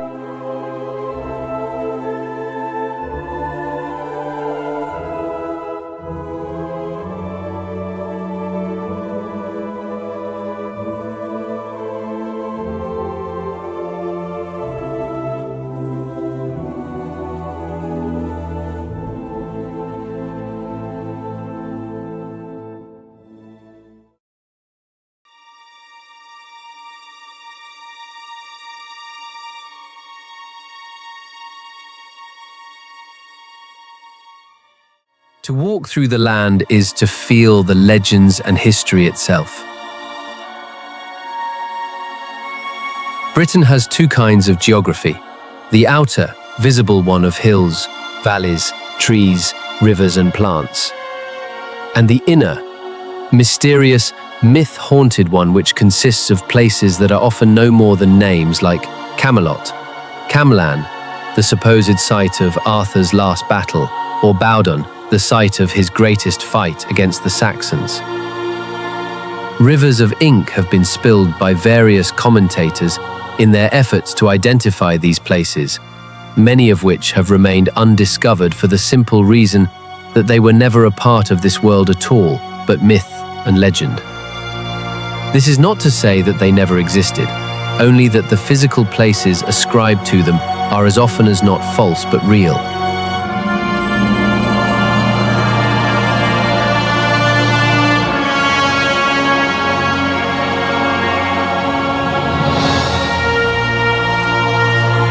There is a magic in certain parts of Britain that can only be contributed to the legends surrounding King Arthur and his Knights of the Round Table. Whether it's Stonehenge, the Round Table, or Tintagel Castle, there are items, structures, and places that bring a sense of magic when around them. This is King Arthur's Britain, the parts of England, Scotland, and Wales that are associated with the legends surrounding King Arthur.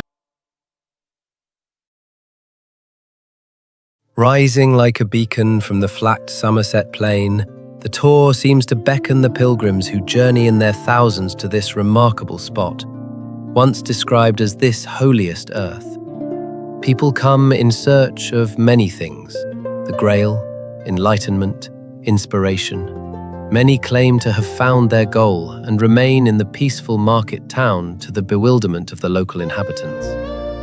Beneath the Tor is said to lie a subterranean kingdom, ruled over by the lord of the wild hunt, Gwyn ap Nudd, a powerful, otherworldly figure who was once banished by the Celtic St. Colin, but who is still believed to haunt the hills around Glastonbury. A recent theory claims the existence of a man-made seven-fold maze carved out of the Tor itself. This, it is said, was once a sacred processional way, used by priests and priestesses to reach the stone circle which then crowned the Tor. Modern pilgrims still trace its path to the summit and speak of visionary experiences when they have done so. From the summit of the Tor, which rises some 500 feet above sea level, there is a panoramic view of the surrounding countryside. Cadbury Castle can be glimpsed away to the south, and Brent Knoll rises away to the west, near the Bristol Channel. The Tor was probably once an island, hence its identification with the mysterious island of Avalon, a place between the worlds, where tradition says that Arthur came to be healed of his wounds and to await his recall in a time of great need. This is the most likely reason for the legend of his grave being found in the abbey ruins below the hill.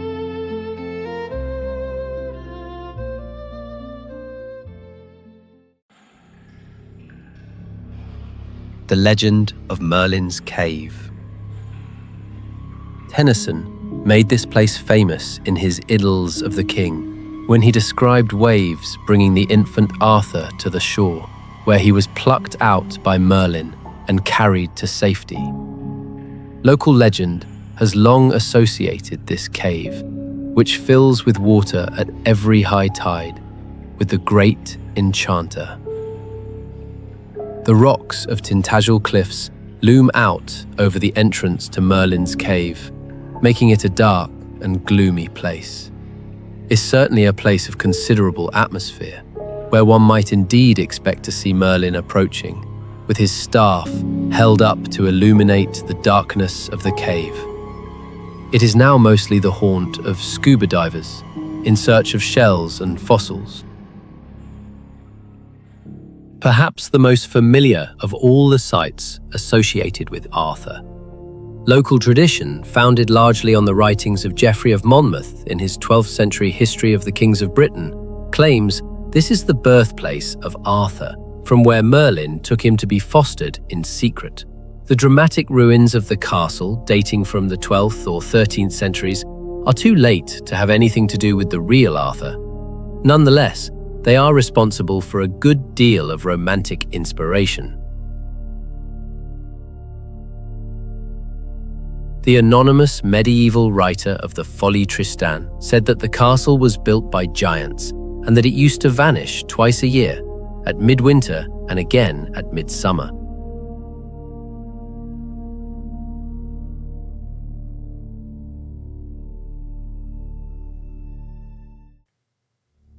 The legend of Roch Rock.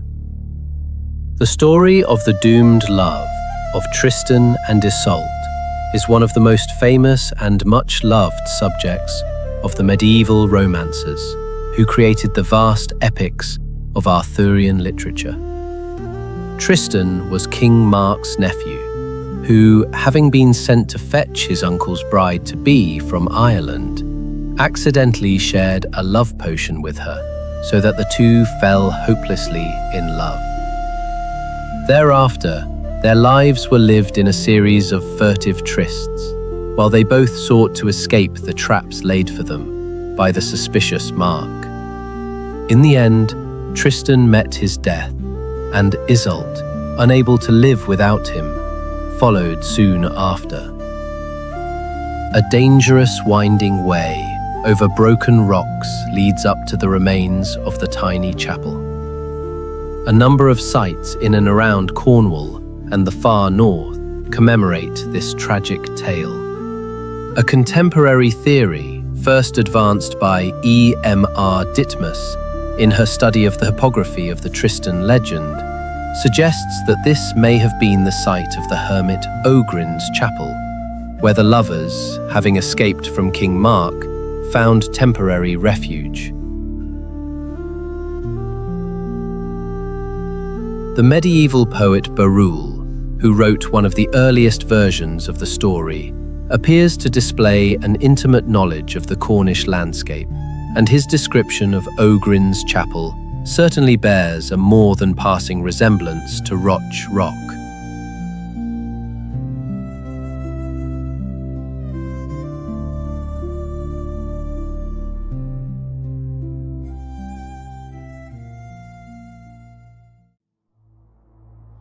Rising over 800 feet above sea level and looking down at the city of Edinburgh, Scotland, Arthur's Seat is a rocky crag that has been known by that name since the 1500s. Located inside Holyrood Park, Arthur's Seat offers incredible views of Edinburgh and the surrounding area, including the sea to the east. The seat is the alcove located almost halfway between the highest point of the peak and the secondary point a little ways down. Arthur's Seat is a magical place.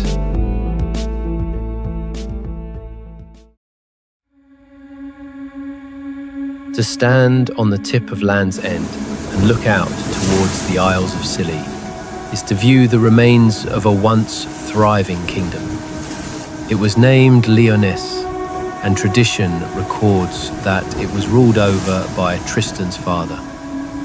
After his death, Tristan became heir to this rich land, but he was never to take up his inheritance because Lyonesse sank beneath the sea while he was still at his uncle Mark's court in Cornwall. Numerous legends surround this wild promontory, including one which describes a local man named Trevelyan who foresaw the disaster and, leaping on his white horse, outran the advancing sea and took refuge in a cave near Marazion. From there, he watched Lyonesse disappear. The family coat of arms still bears a horse emerging from water. Like many other stories of drowned lands, one cannot help wondering if Lyonesse really lies off the coast of Land's End, lost forever beneath the restless tides on these wind-swept cliffs.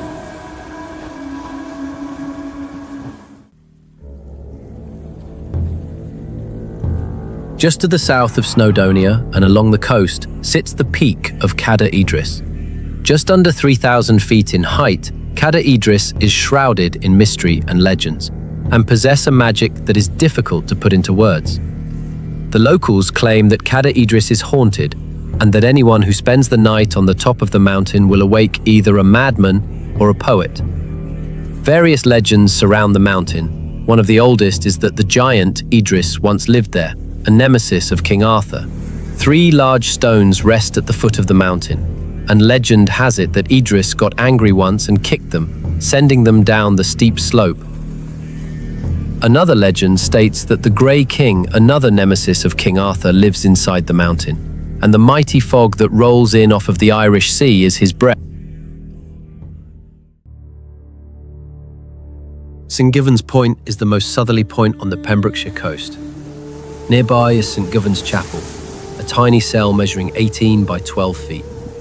Most of it dates from the 13th century, but parts of it, the altar and a seat cut in the rock, may be much earlier, possibly even as early as the 6th century, when the saint reputedly established a hermitage here after miraculously escaping pursuit by pirates. The rock itself, so the story goes, opened and closed around him, keeping him hidden until his pursuers had gone. Another story connects no less a person than Sir Gawain, Arthur's nephew, with the site. According to local legend, he is buried here, having retired to live out his days as a hermit after Arthur's death. This conflicts with other stories which place Gawain's death before the final battle in which Arthur met his end.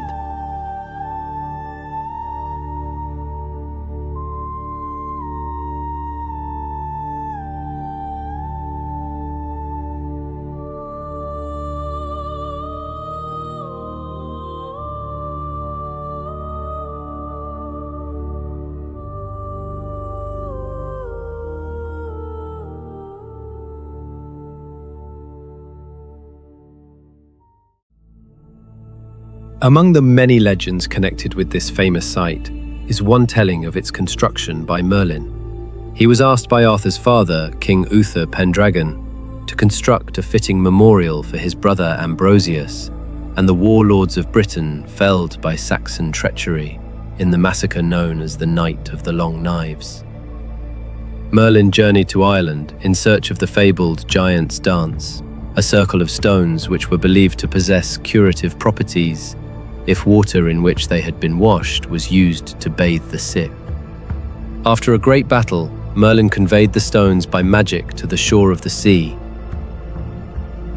then floated them on rafts across to Britain and set them up on the plain near Salisbury. It has been suggested that this story may contain a distant memory of the method by which the ancient bluestones, quarried in the Preseli Mountains far to the north, were brought by sea to the mouth of the River Avon and then taken inland on huge wooden rollers to their present site.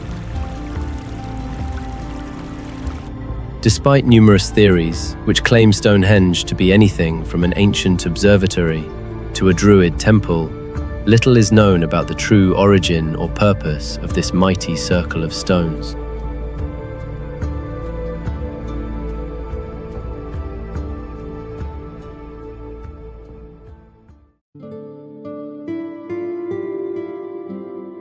Believed to mark the site of a great battle between Arthur and a local giant, this dramatic building rises above the sands of Mounts Bay, where tradition had it that at low tide, a person can walk out to the island.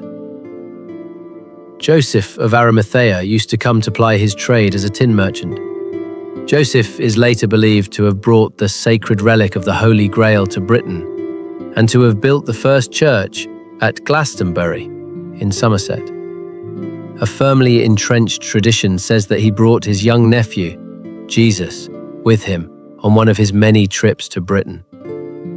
Since biblical testimony is silent about the life of Jesus before his ministry, there could be some truth in this. According to local legend, the hermit Ogrin, who lived at nearby Roch Rock, brought about a brief reconciliation between the estranged King Mark and his would-be queen Iseult, who had been living in the wilds with Tristan. Because the queen had only rags to wear, Ogrin bought fresh clothing and a horse for her at a fair on the Mount of St. Michael.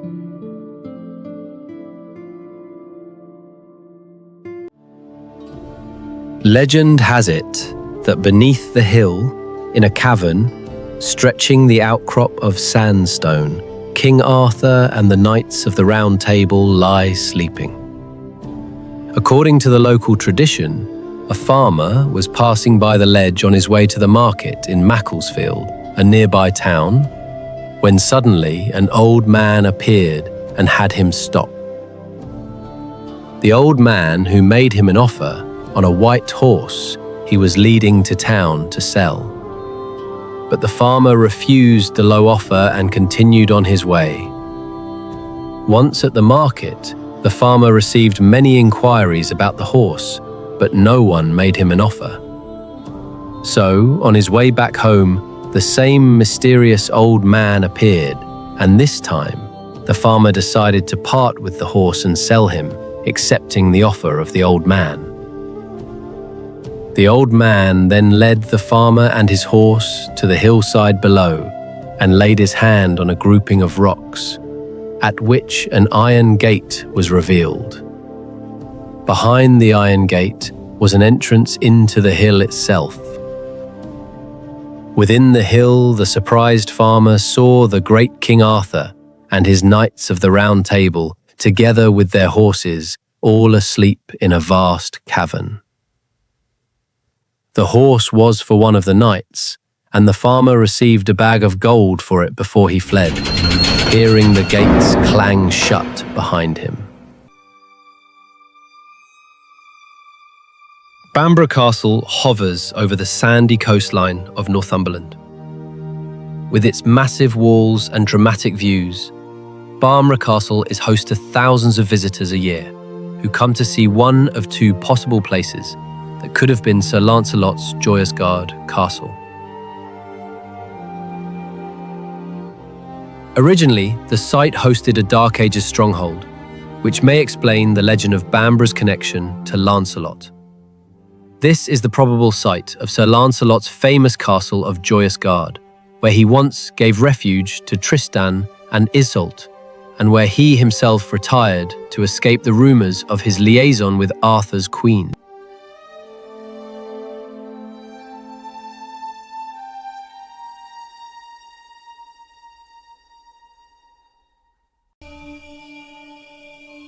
Local legend has it that Dozmary Pool, located on the Bodmin Moor in Cornwall, England, is where Sir Bedivere threw Excalibur back into the lake after the final battle between King Arthur and his knights and Sir Mordred. Bedivere was so enticed by the beauty of the sword that it took him 3 attempts before he finally tossed the weapon out into the lake. When he finally complied with King Arthur's wishes and threw the sword, a hand arose from the water and took hold of the sword by the hilt. The hand brandished the sword 3 times before withdrawing it down into the water. Dozmary Pool is one of several different sites where this encounter supposedly could have taken place. Pompali's Bridge at Glastonbury, as well as Lugh Pool and Llyn Llydaw in Wales are other sites that claim this legend as well. In reality, despite its atmospheric setting high on Bodmin Moor, Dozmary is one of the least likely sites for the last resting place of Excalibur. For one thing, it is too far from any of the traditional sites of the Battle of Camden, where Arthur received his fatal wound. For another, despite stories of the lake being bottomless, it is far from that, and in fact dried up almost entirely in 1859, making it an unlikely home for the Lady of the Lake. Llyn Bar Fog, or the Bearded Lake, is the setting for one of the most colourful of local stories about King Arthur. It is said that a terrible monster, the Avonk, lived in the lake, from where it would raid the surrounding countryside. When Arthur came to hear of this, he went to the lake and threw a great chain around the Avonk.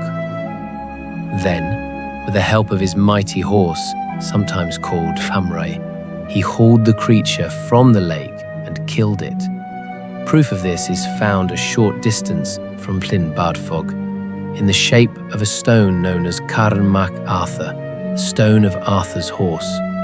No one knows exactly what the Avonk looked like. It has been variously described as a dragon, a crocodile, and a beaver. Judging from the size of the lake now, the latter would be its most likely inhabitant. No doubt, though, the lake was once much bigger.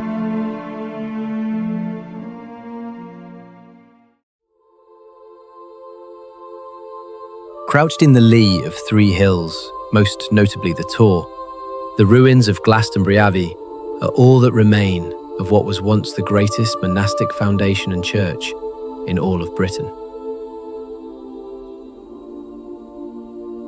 Arthur's body was brought here to be buried.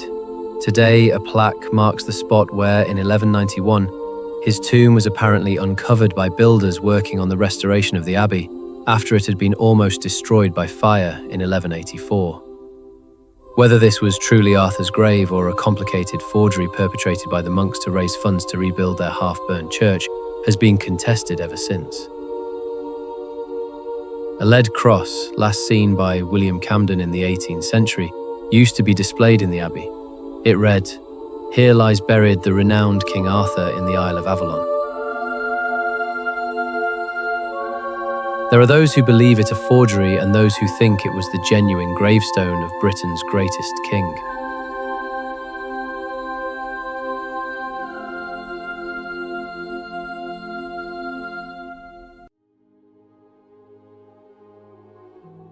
Accounts differ about the origin of the Round Table, at which Arthur's knights met to tell of their deeds and from which they invariably set forth in search of further adventures. The Norman chronicler Wace was the first to mention it in his Roman de Brute of 1155. There, he simply says that Arthur devised the idea of a round table to prevent quarrels between his barons over the question of precedence. The origins of the table may well date back to Celtic times and even be traceable to the age of Arthur himself. In the later medieval stories, however, it is Merlin who is responsible for the creation of the table. Malory, taking up the theme and developing it, made it the centerpiece of his epic retelling. The large wooden table in the Great Hall at Winchester dates from no earlier than the 13th century, when it may have been made at the command of King Edward III, who was considering a revival of the Round Table as an order of chivalry. In the end, he dropped the idea and created the Order of Garter instead, but the table remains. Made of oak, it is 18 feet across and nearly 3 inches thick. It weighs nearly 1.25 tons.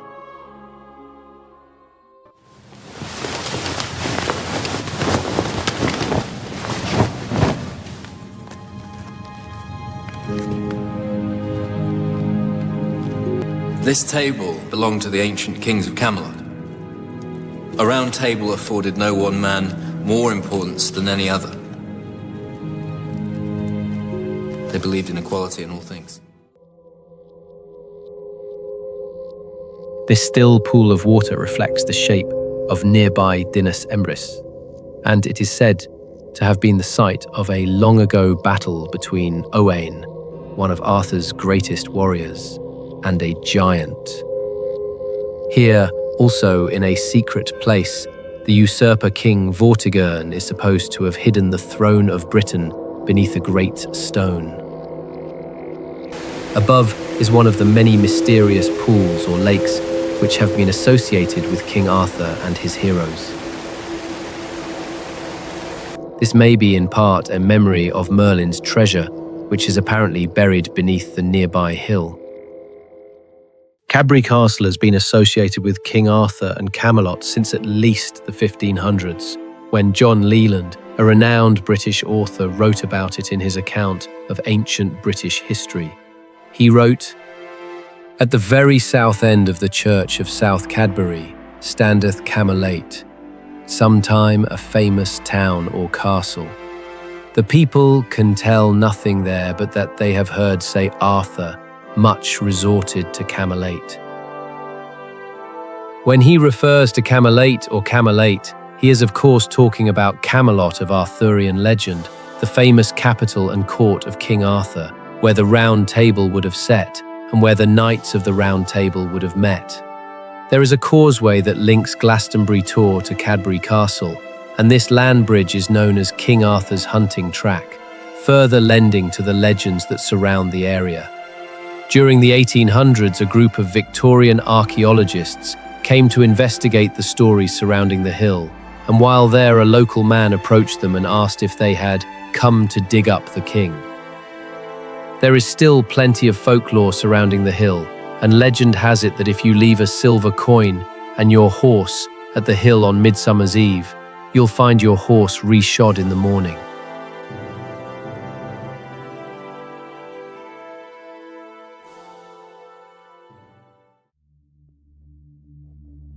Hadrian's Wall once ran the full width of the Roman province of Britannia. Also known as the Roman Wall, this defensive fortification was built by the Romans beginning in 122 AD. The 2,000-year-old defensive fortification is also where Arthur's last battle, Camlan, was said to have been fought.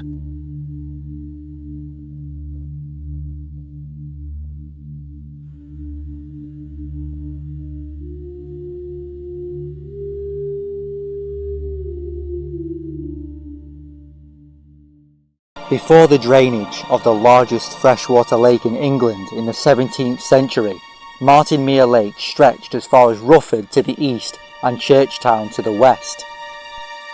The lake's northern border was in the area of Holmeswood, and it extended as far south as the Scarisbrick Hall estate. The original Scarisbrick Hall estate is now demolished, but it went as far as that, making it the biggest lake in the country.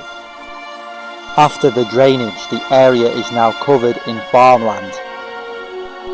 Perhaps this was an attempt by the controllers to eradicate the true history of the place, but the energy can still be felt, and the legends are very clear surrounding Martinmere and King Arthur.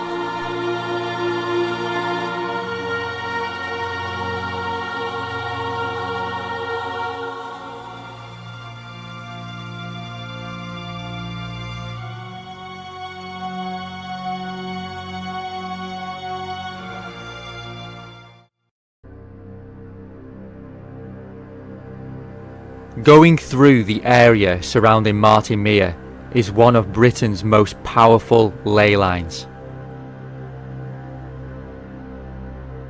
This ley line starts off in Ireland, briefly goes through the Isle of Man, into Lytham St Anne's, through Martinmere, and carries on until it hits Arbor Low Stone Circle in the Peak District near Bakewell. The information on Wikipedia states that it was built in the late Neolithic period, with the stones added later, sometime before 2000 BCE, but it says the site seems to have been in use until the Bronze Age. Who knows how old this structure is, but all we know now is that all the ley lines, apart from the Belinus, all the main ley lines lead to Arbor Low Stone Circle, or lead from Arbor Low Stone Circle outwards. So it is just like the rest of the history around Penwortham, around Martinmere. The narrative doesn't talk very much about it, especially when it comes to King Arthur. Our attention is always put in the south on Stonehenge. So why is this Arbor Low Stone Circle not talked about more when all the ley lines meet there? It just doesn't make sense. And soon you will see, when it comes to King Arthur's actual battles, how much they have lied to us and told us he was a fictitious character, always based in the south, when you will see many of his battles were likely to have been fought in the north.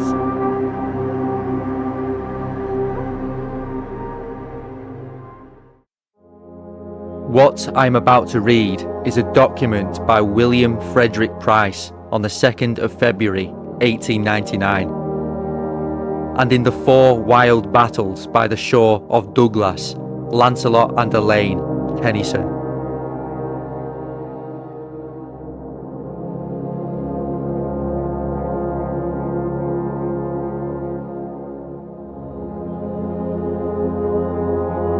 The River Douglas finds its source among the hills east of Blackrod and flows through Wigan, where it takes a sharp curve westward. At Gathurst, the country becomes closely wooded and is very picturesque. After passing through the narrow valley between Parbold and Ashurst Hills,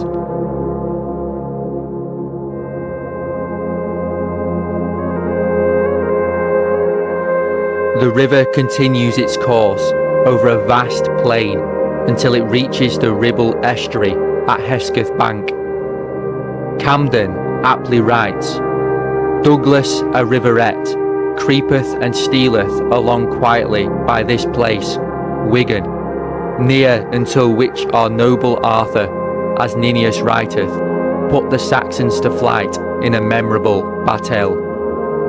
It has been a matter of some controversy whether our Lancashire River Douglas is the Dulles or Douglas of the Arthurian legend. The subject has been fully discussed by various country historians, Hollingworth, Dr. Whitaker, and others. It is stated that Arthur's second, third, fourth and fifth battles were fought by a River Douglas, and is this the Douglas of Lancashire, just near Martinmere? It is said that when Sir Lancelot was a young boy, his parents, King Ban and Queen Elena, had to quickly flee their enemies in France. They travelled by boat and docked on the shores of Lancashire. As they left the boat, King Ban fell, and in her haste to help, Elaine placed Lancelot on the shore. It was at this moment that Lancelot was abducted by the nymph Vivian, or the Lady of the Lake.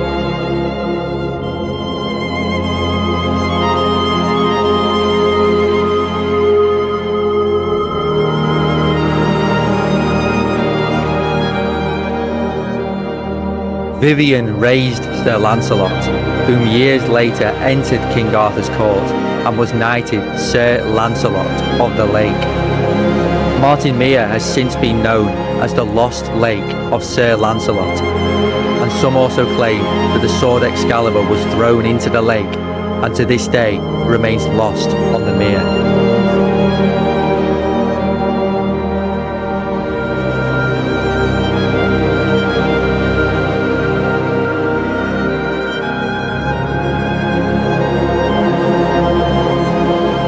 Could it be, therefore, that it was Martinmere Lake that was the final resting place of the famous Excalibur sword?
King Arthur in Hyperborea and the Arctic Mudflood Cataclysm.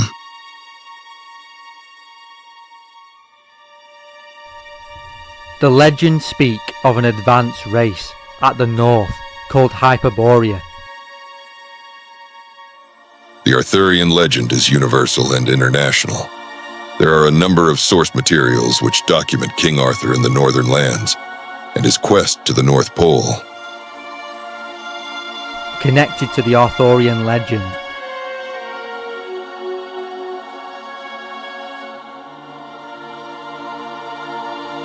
and the Arcturus star constellation. Arcturus is the fourth brightest star in the heavens and located in the northern constellation of Bootes. The name Arcturus is derived from the Greek Arcturos, meaning bear watcher or guardian of the bear, referring to the bear represented by the neighboring constellation, Ursa Major. These two constellations perpetually circle the North Pole. King Arthur has long been associated with Arcturus and also the bear. There is evidence of a cataclysmic event that originated at the north and spread worldwide, possibly linking to the famous historical destruction events of civilization.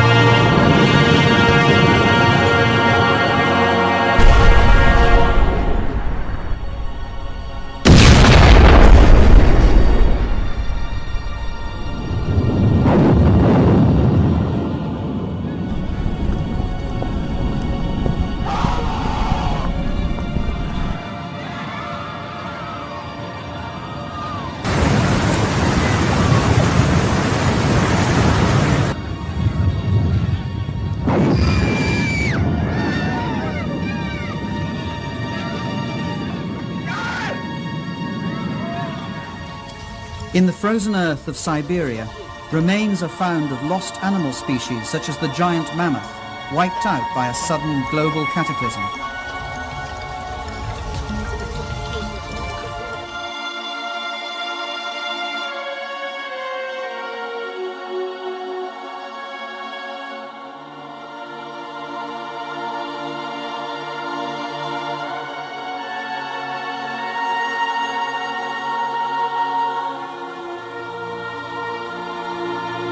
Ancient maps have been discovered.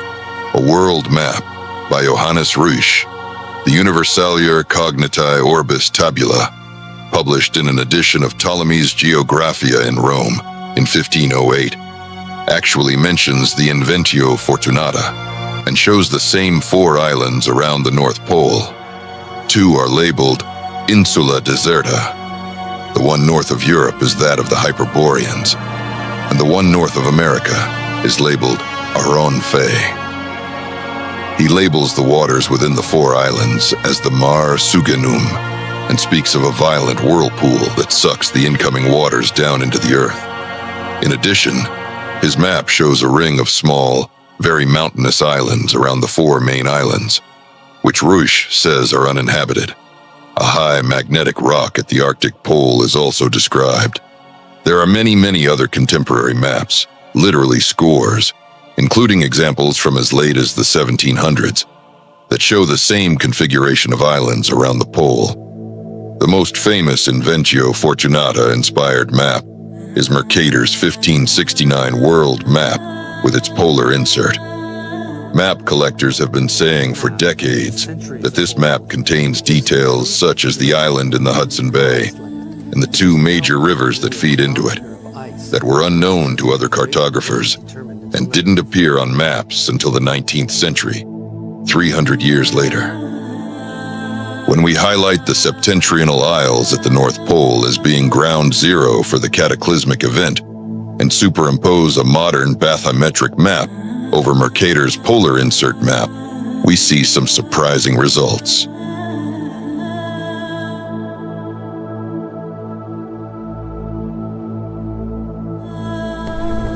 If the configuration of the North Pole and tidal whirlpool is accurate, then so much mud deposited on top of it would have totally disrupted the world's tides and caused major flooding.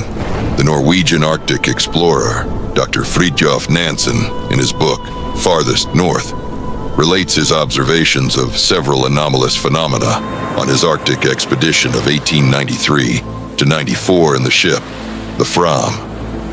To their surprise, out on the ice pack, they found a remarkable number of birds of various kinds, including snipe and seagulls, also foxes, walrus, and polar bears, that indicated they were in the proximity of land towards the north. Footage allegedly from the North Pole matches descriptions from the book, The Smoky God, A Voyage to the Inner Earth, as a true account of Olaf Jansen, a Norwegian sailor who sailed with his father through an entrance to the Earth's interior at the North Pole. The account of Olaf perfectly describes this dull red false sun, this smoky, furnace-colored sun, that whatever the cause of the phenomenon, it was not a reflection of our sun, a dull red sun with horizontal dark streaks across it. Tibetan sacred texts prophesize that a future king of Shambhala will come with a great army to free the world from barbarism and tyranny, and will usher in a golden age. Similarly, there are many such legends from all over the world that tell of heroes who will return to right the wrongs of the world. Even Jesus can be included amongst them. In the case of Arthur and the Buddhist and Vedic prophecies, these heroes are connected with the North Pole. Of all of the racial memories, archetypes, call them what you will, why have these been remembered so universally?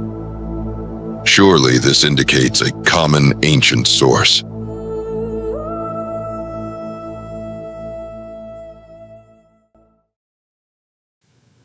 Chapter 5: The Legend of Atlantis. Perhaps the most famous cataclysm of all time is the legend of Atlantis. It is said to be located beyond the Pillars of Hercules.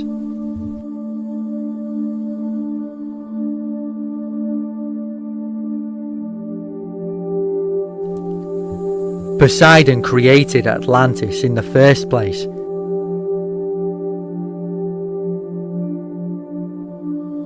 And his beloved kingdom was once balanced and harmonious.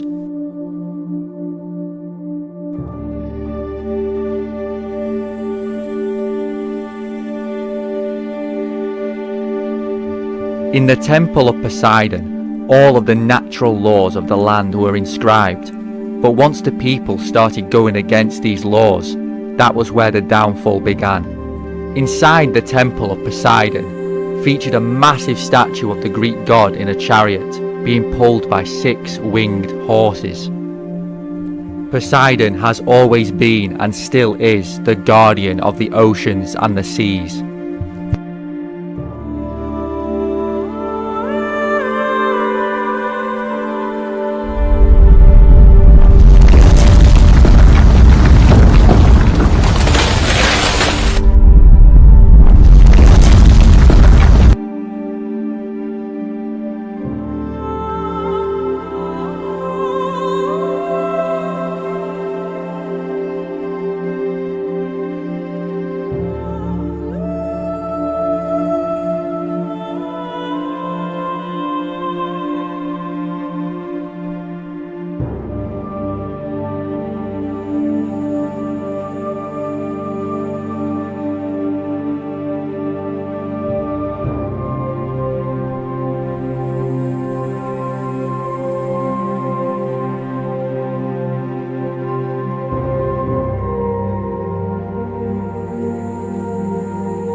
But once Poseidon saw that his civilization got too greedy for their own good, and the kingdom full of wrongs and injustices, out of balance with the natural world, he drowned it under the ocean. The Great Flood that wiped out the most technologically advanced civilization in history.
Wiped out in just 24 hours, according to legend, caused by the wrath of Poseidon, the god of the seas and oceans.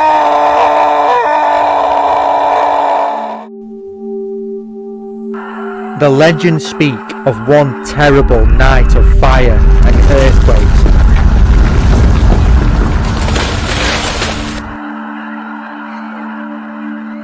That caused Atlantis to sink into the sea.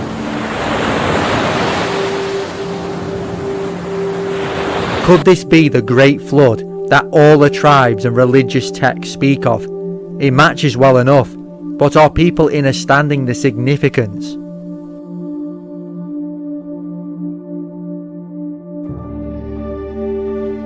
It is staring us right in the face. Just because a civilization can become advanced technologically and have all the power and artifacts in the world, it means nothing to the Creator. The Creator desires peace, harmony, balance, and cooperation with the natural world.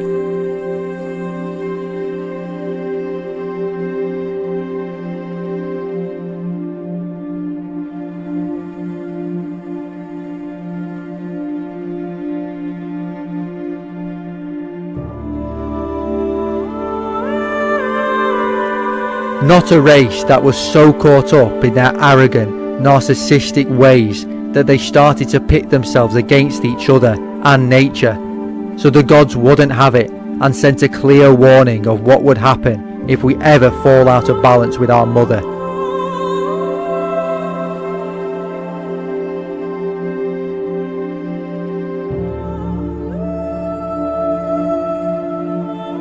And the reason why something like this has not happened in our days, I will explain later, but it is one word: faith. Faith in humanity.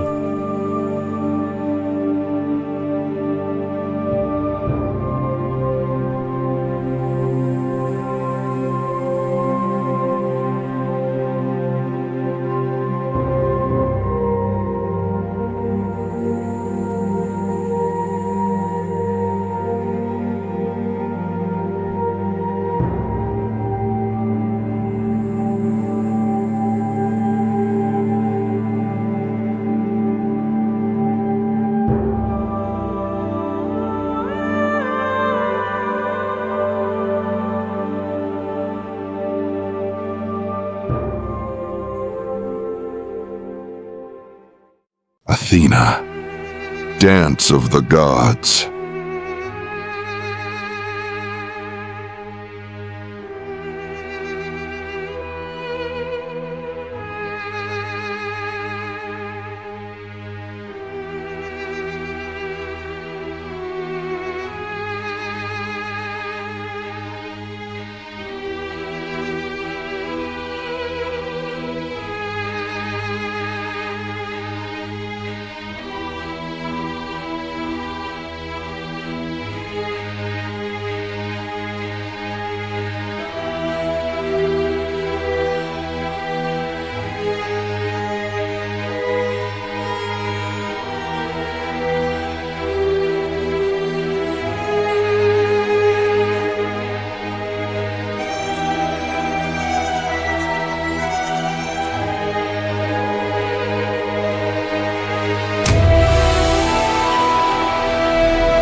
The pyramids. Encoding Earth's destruction. Resets.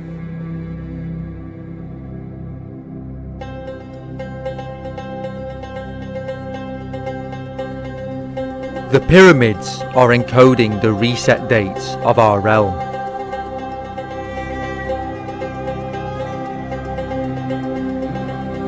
After the destruction of Atlantis, the survivors spread out all over the world.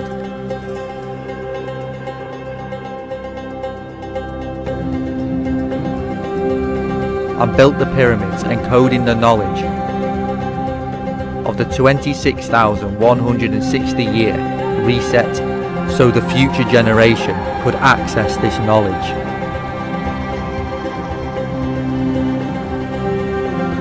Each star moves 1 degree every 72 years. And it takes 26,000 for a star to complete a full cycle.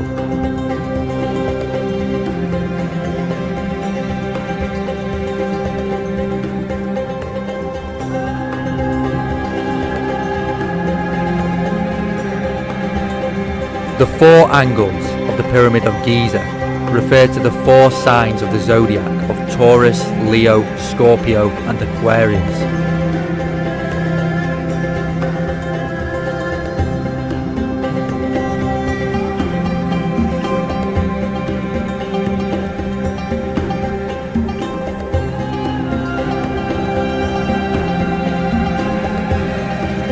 The 4 main stars belonging to these signs are the 4 guardians of heaven: Aldebaran in the Taurus constellation, Regulus in Leo,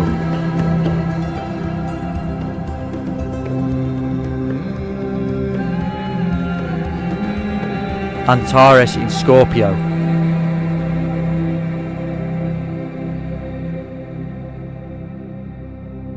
and Fomalhaut that was once in Aquarius but now in Pisces.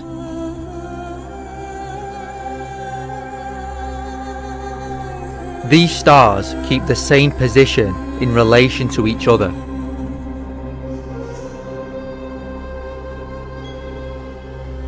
Leo and Aquarius are the Sphinx, and the Scorpio-Taurus eagle axis is shown as a winged bull by the Babylonians. The symbolism of these constellations is encoded on so many old buildings. The Pyramid of Giza is an astronomical clock.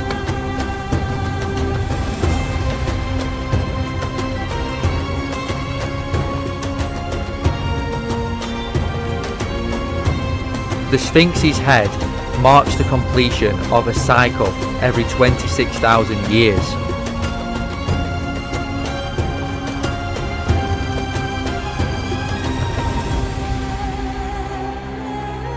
During this era, the Age of Leo, the Sphinx may have fully resembled a lion.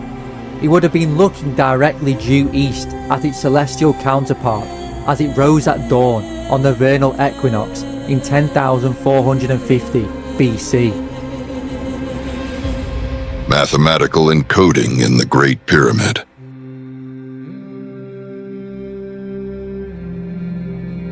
The structure's very geometry carry the message.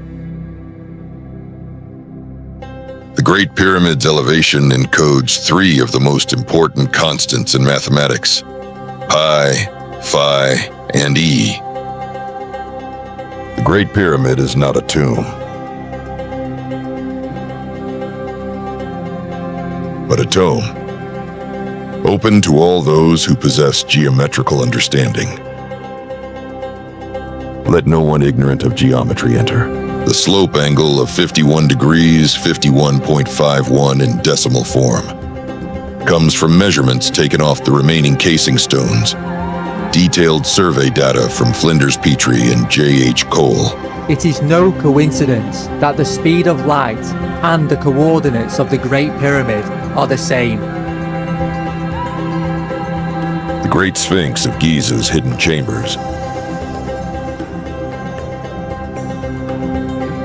The Hall of Records is allegedly buried under the Great Sphinx and is rumoured to house the knowledge of Atlantis.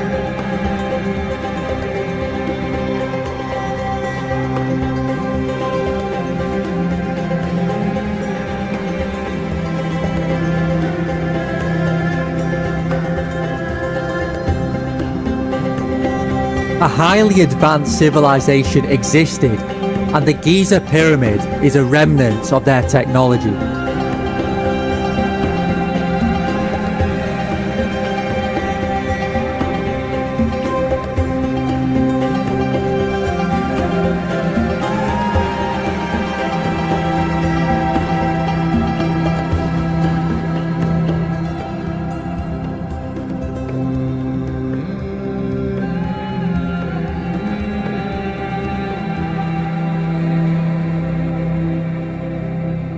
The ancient energy was considered to be used by other cultures, such as the Maya.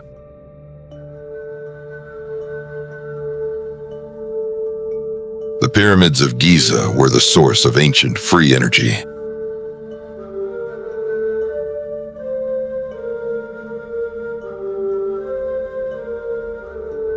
Fossil discoveries suggest the pyramids and Sphinx were submerged underwater during the time of the Great Flood. The Great Pyramid's construction.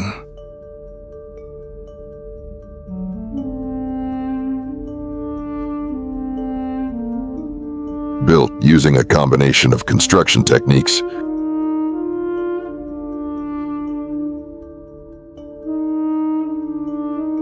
geopolymer concrete or ancient cement. Ancient Egyptians built the pyramids using man-made stones, which look exactly like natural rocks. The limestone blocks were cast in situ, employing an advanced technology that was later lost, leaving a puzzle hidden for thousands of years inside the pyramid stones. This theory undoubtedly shed an amazing new light on what really happened in Egypt in that remote era. The accuracy in stone cutting reflects advanced craftsmanship and sophisticated techniques, facilitating the alignment and stability of the pyramid structure. The unfinished obelisk show how the stone was carved out of the bedrock. It weighed about 1,323 tons and was transported on the water of the Nile River, but moved by sound frequency levitation and magnetic currents. Acoustic levitation is a method for suspending matter in air against gravity using acoustic radiation pressure from high-intensity sound waves.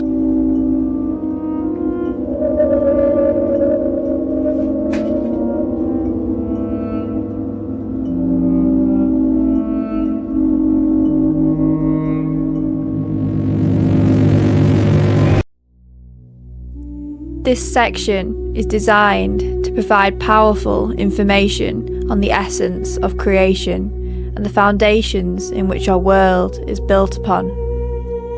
Through these insights, we will then look at the pyramids and how understanding the essence of creation provides useful information on the intention, purpose, and perfection of these sacred structures. I will also be expressing my intuitive insights received from observation, and in this section, I am intending for you to also think and use your internal powers in a different way than you may usually be used to, in order to receive a greater understanding of life and the interconnectedness of all.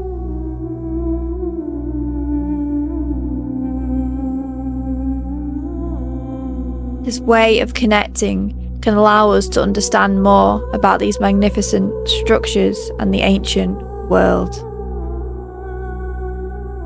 Now let's guide you into the world and the minds of the ancients.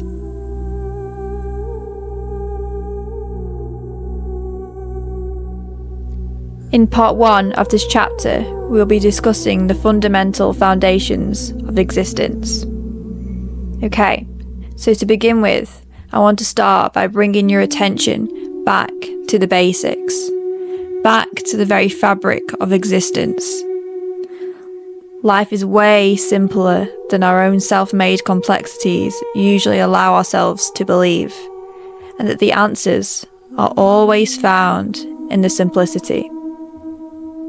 Existence is made upon 4 elements: fire, water, air, and earth, which are then split up also into the 2 energies of masculine and feminine.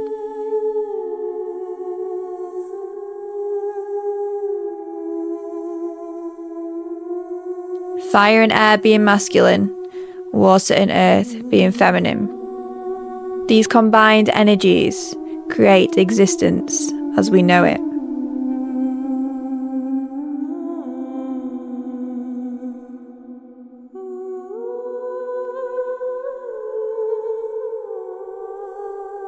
These 4 elements are then also combined by the mysterious element of ether.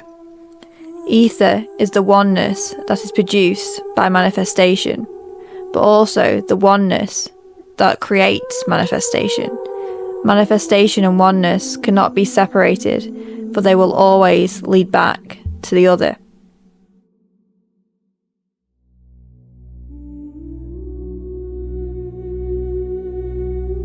Let's look at the pyramid structure as a visual example to help the understanding and assimilation of this.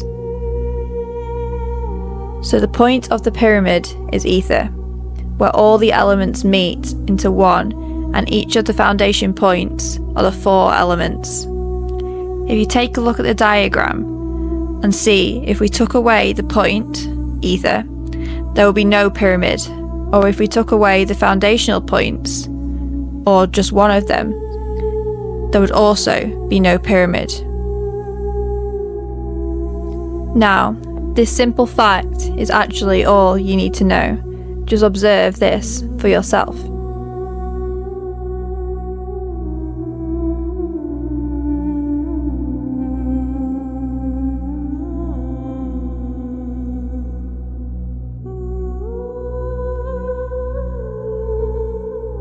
Now, in connection to the 4 elements, we also have the 12 zodiac signs, each of which all come from the 4 elements and the 2 energies of masculine and feminine.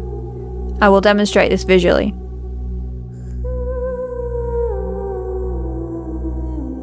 So first we have Aries, which is a fire sign and is masculine. Then Taurus, earth, feminine. Gemini, air, masculine. Cancer, water, feminine. Leo, fire, masculine. Virgo, earth, feminine. Libra, air, masculine. Scorpio, water, feminine. Sagittarius, fire, masculine. Capricorn, earth, feminine. Aquarius, air, masculine. And finally, Pisces, water, feminine. As you can see, the zodiac signs alternate from masculine, feminine, and alternate through each element in perfect order, with 2 signs in each element, 6 signs masculine and 6 signs feminine. The reality we experience and the nature we live in and our bodies we inhabit are all born from these fundamental energies. Now, for the purpose of coherence into the next chapter, of focusing more on the pyramids, this is all you need to know for now, and later we will dive more into the basic laws of existence and the interconnectedness of everything. So let's recap in simplicity. Existence is based upon masculine and feminine, 4 elements plus the mysterious element of ether, and the 12 zodiac signs. Now we will go into part 2. The ancient pyramids with the understanding of the essence of creation. So now that you've been introduced to the basic foundations of the creation of reality, we can begin to take a look at the pyramids from a new perspective and allow it to teach us. Only the pyramid knows why and how it was built.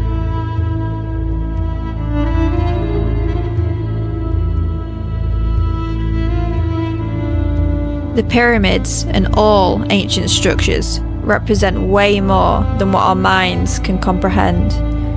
They are sacred structures of life that are crafted perfectly and intelligently through the observation of life itself and the energies that form the fabric of existence.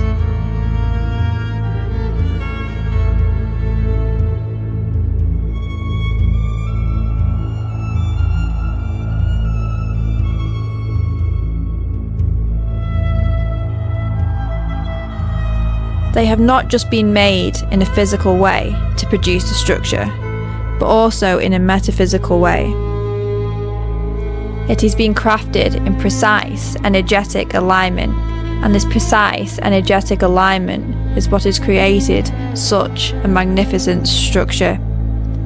Life is created from the inside out. Once the inner desire and the inner world is clear, the outer manifestation is also mirrored back and happens naturally with ease. And this, I am proposing, is one of the main components to the pyramid's creation. From observing the pyramids and this fundamental law of reality, we can begin to understand the true nature of reality, of how a truly satisfying life is created from the inside out, that we are the creators of our experience, and by connecting to our hearts and our soul's true desires, we can truly create lives that are also masterpieces and divine works of art, just like the pyramids.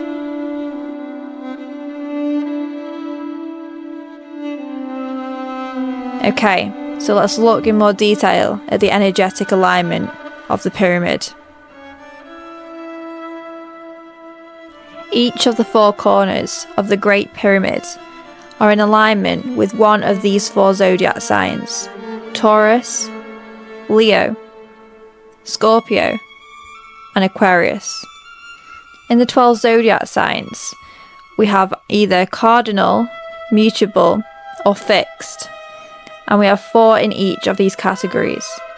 And these are the 4 fixed signs. This quality is the quality that holds, that is stable, bringing balance to the base of the pyramid in an energetic way that also then translates into the physical. In addition to this, each one of these zodiac signs belong to each element.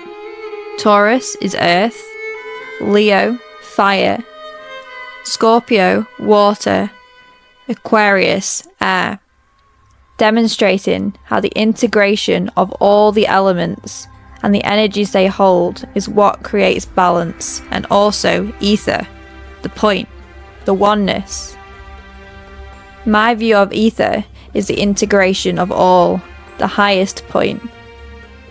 We also have 2 of these zodiac signs that are ruled by the feminine energy, Taurus and Scorpio, and 2 in which are ruled by the masculine, Leo and Aquarius. In astrology, it is also said that the 2 opposite signs on the zodiac wheel balance each other out. Each other are needed for the experience of greater wholeness and fulfillment.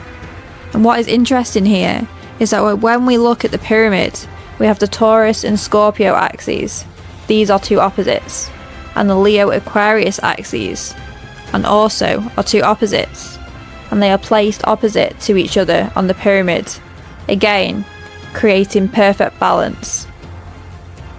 This perfect alignment was no coincidence, and I am certain that this is one of, if not the most vital component to the building of these structures.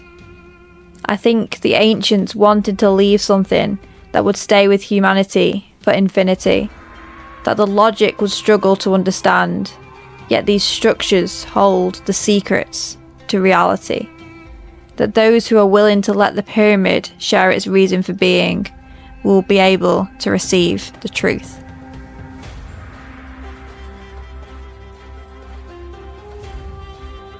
Next, we will go into part 3 and delve deeper into astrology and the zodiac wheel. The entire universe is made up of all the energy archetypes we call zodiac signs. It is the very nature of existence itself, not just your Saturday horoscope. The zodiac signs are essentially different vibrations of energies that have certain qualities, feelings, and ideas manifesting from them. Our bodies are smaller versions of the cosmos, and within our bodies also lie the 12 zodiac signs. And each sign is associated with a different body part, in which I will go into more detail shortly.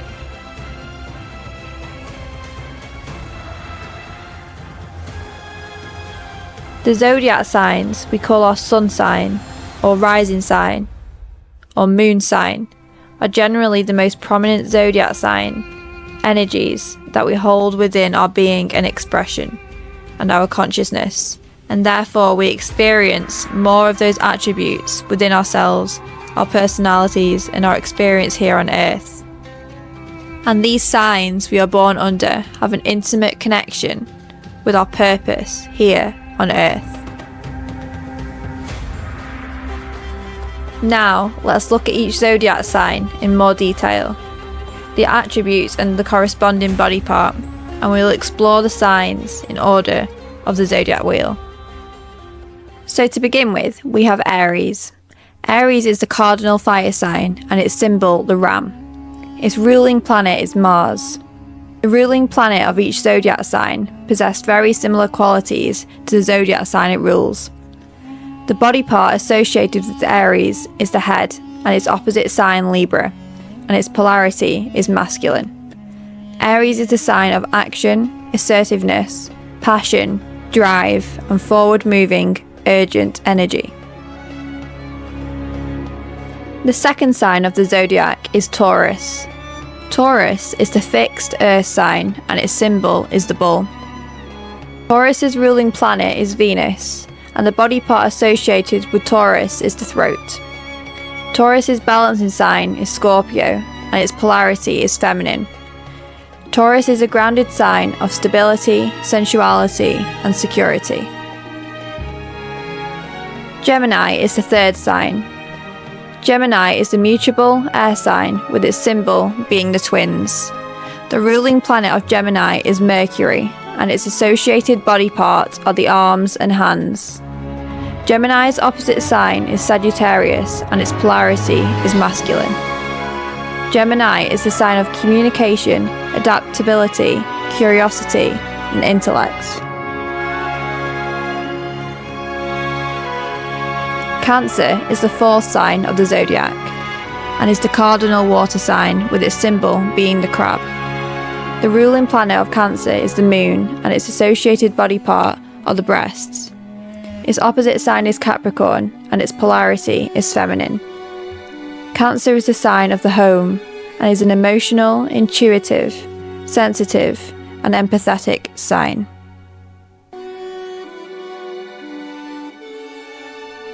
We then have the fifth sign, which is Leo. Leo is the fixed fire sign, and its symbol is the lion. The ruling planet is the sun, and its body part correlation is the heart. Leo's opposite sign is Aquarius, and its polarity is masculine. Leo's energy is passionate, dramatic, warm-hearted, with a regal and leader energy. The sixth sign of the zodiac is Virgo. Virgo is the mutable earth sign, and its symbol the maiden. Virgo's ruling planet is also Mercury, and the corresponding body parts are the intestines and abdomen. Virgo's opposite sign is Pisces, and its polarity is feminine. Virgo is the sign of organisation, consistency, precision, and sophistication. The seventh sign of the zodiac is the cardinal air sign of Libra. Libra's symbol is the scales, the ruling planet is Venus, and the corresponding body part is the kidneys. Libra's balancing sign is Aries, and its polarity is masculine. Libra is the sign of balance and harmony, and it's a charming and diplomatic sign.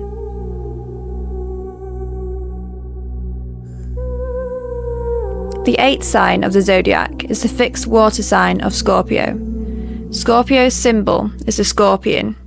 Its ruling planet is Mars and Pluto, and its corresponding body parts are the reproductive and sexual organs. Scorpio's balancing sign is Taurus, and its polarity is feminine. Scorpio is a sign of transformation, death, rebirth, and sexuality, and is an enigmatic, passionate, and intense sign. Next, we have the 9th sign of the zodiac, which is Sagittarius. Sagittarius is the mutable fire sign, and its symbol, the archer. Its ruling planet is Jupiter, and is associated with the body parts of the hips. Sagittarius's opposite sign is Gemini, and its polarity is masculine.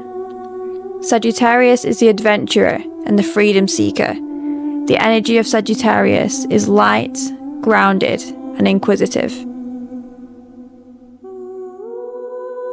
The 10th sign of the zodiac is the cardinal earth sign, Capricorn. Capricorn's symbol is the mountain goat, and its ruling planet is Saturn.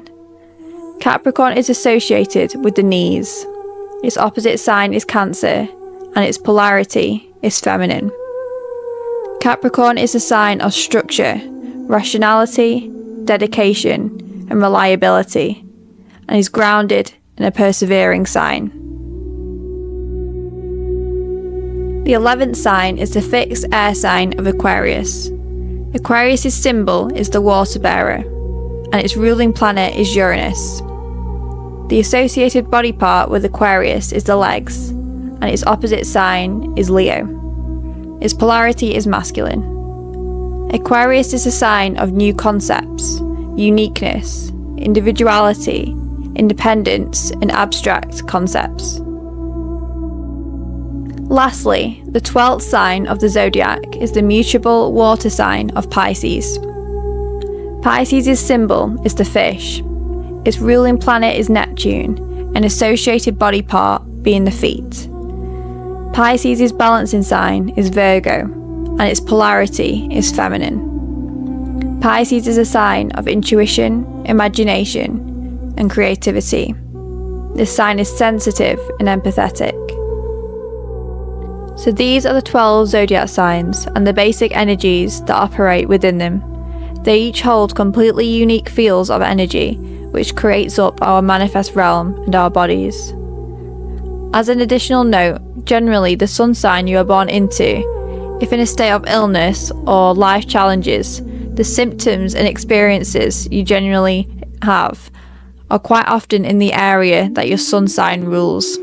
This is because through our symptoms and challenges, we often access our purpose, more of our expression and authenticity, and this can be found within these energy realms. These energies held within the zodiac signs are also a huge aspect of what creates personalities, expressions, and even our physical appearance. There is so much more I could go into about astrology, the pyramids, and creation, but we are going to begin to wrap up and integrate what we have learnt.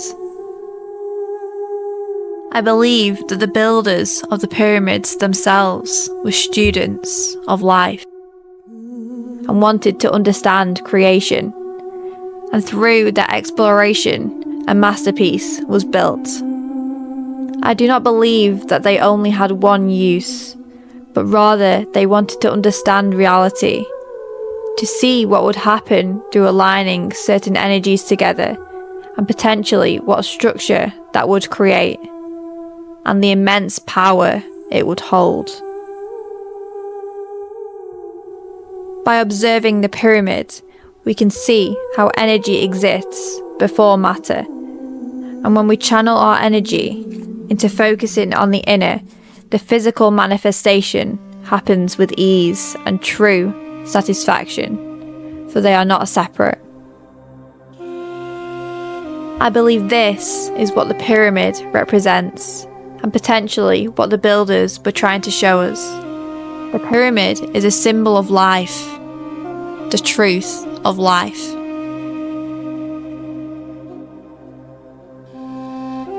Just because our logic perceives these structures to be complex, does that necessarily mean they were complex to build? Or is it the alignment that has allowed for the creation of these magical beings?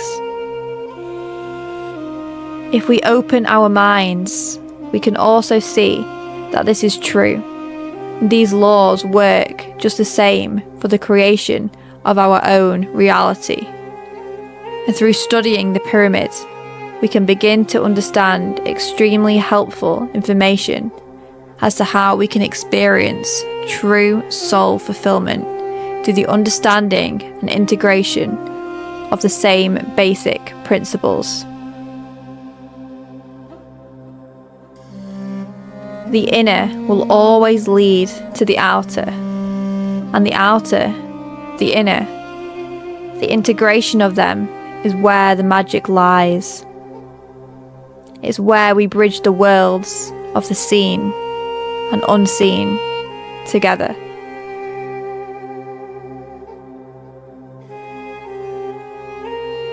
Maybe we can be intelligent enough and humble enough to start asking ourselves better questions. Maybe the question is less about knowing the function of the pyramid and more about asking ourselves, what can we learn from it? What can we learn from observing its magnificence? I desire to bridge the worlds of the seen and unseen together. The inner and the outer, the dark and the light, allowing my soul to experience and express the fullness of existence, the wholeness of all that is.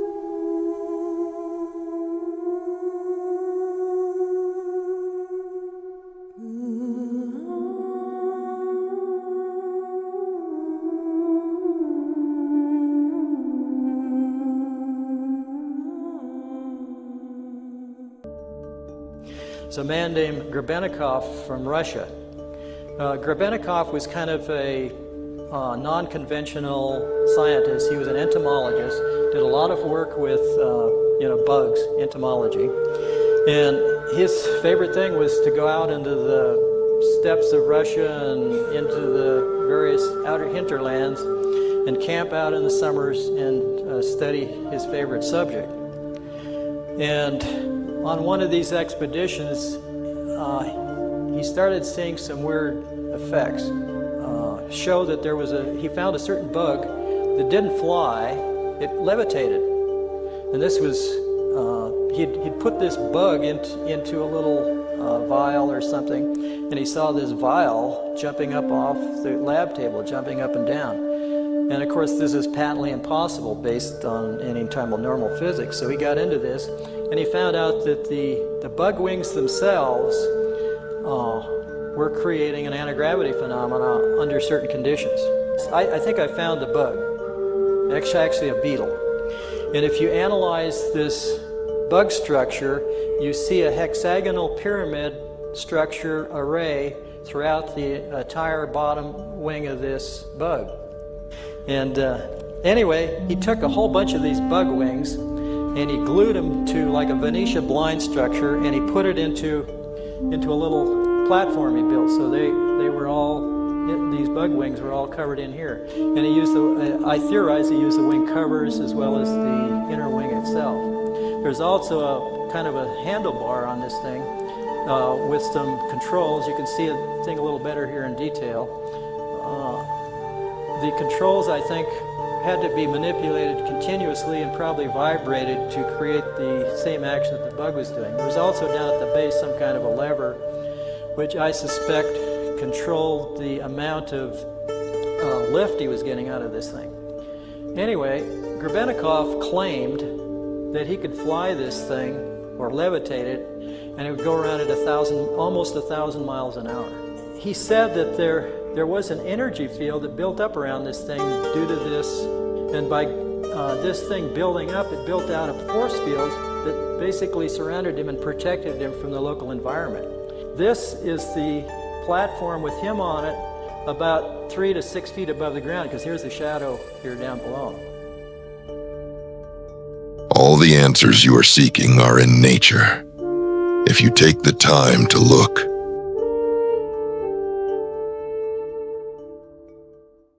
Chapter 6. The Fake Truth Movement. Controlled opposition. From antiquity to the Middle Ages, freedom was a conquest paid for in sacrifice.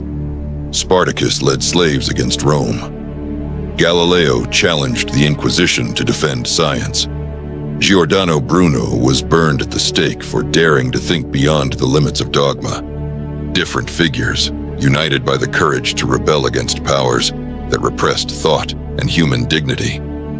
Today, chains are no longer made of iron, but of data, ideology, and economics.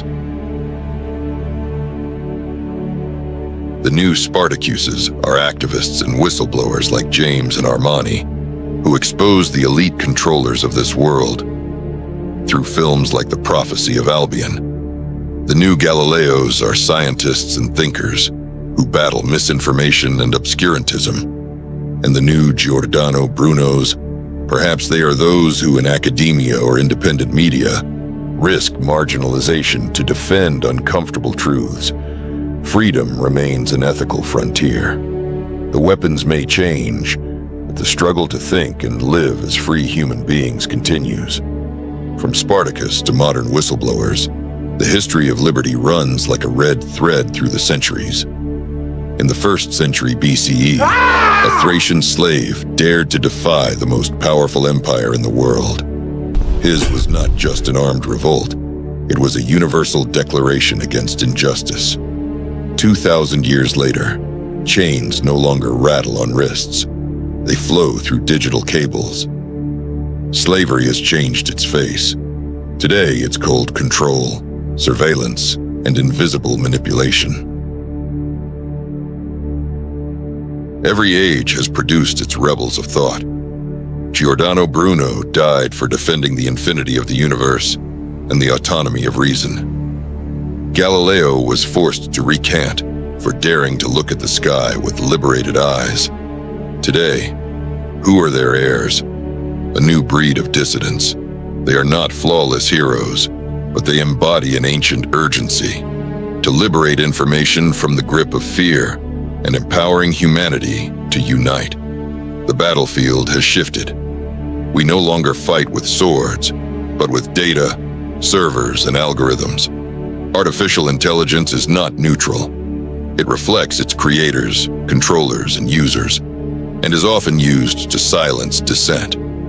Personalized feeds trap us in bubbles of thought, while our choices, apparently free, are predicted and guided. The real war for freedom today is cultural and ethical. It's about the right to think, to be informed, to choose. In a world of constant surveillance, we need new forms of resistance. Digital literacy, algorithmic transparency, and the protection of personal data. Spartacus today does not lead armies, but moves in the shadows of the web. He lives in independent researchers, investigative journalists, privacy activists, and in anyone who, even in silence, refuses to accept the passive conformity imposed by technology. Being free today does not simply mean being without chains. It means knowing who may be forging them.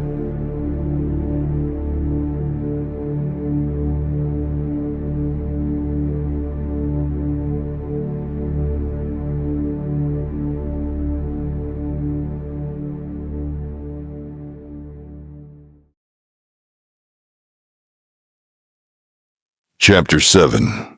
The Answers.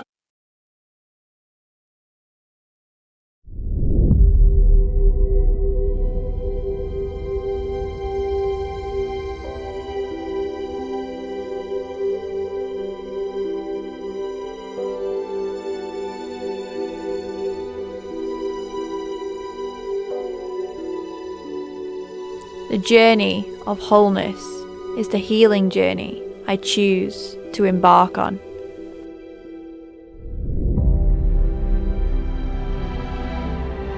For wholeness is healing, and healing is wholeness.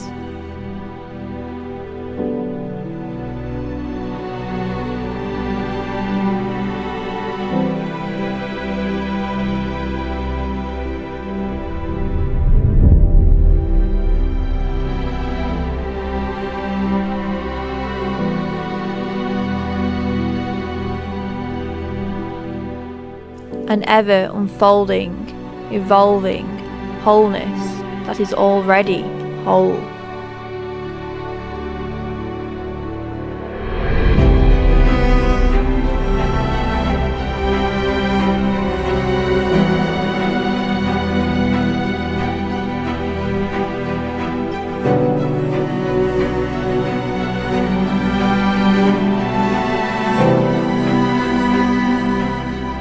In wholeness, we uncover the rawness of life.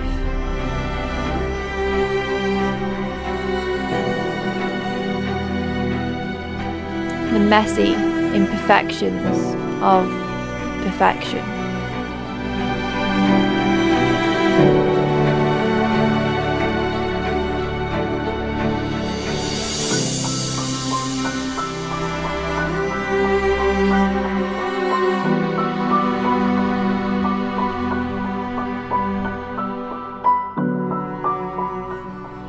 We emerged as humans for this very task.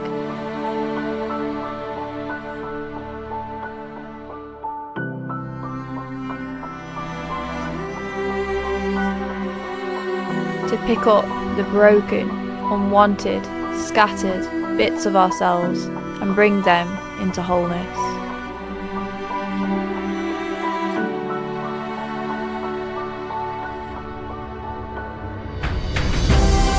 To love and accept all parts of ourselves unconditionally.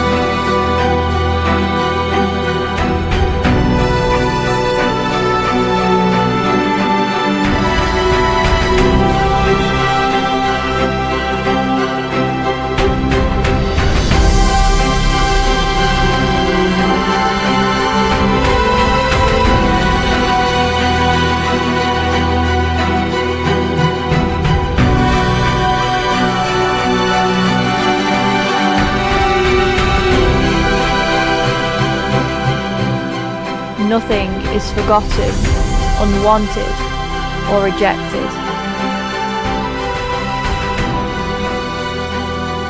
All is seen, all is felt.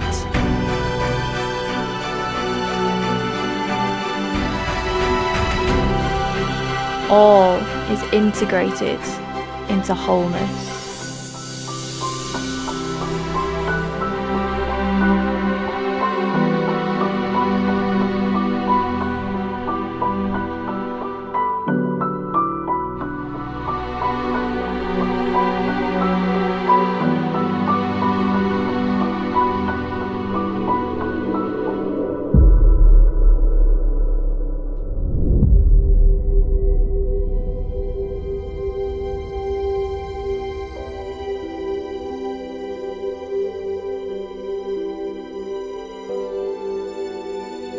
The very aspects of yourself that you hide away or deem unacceptable.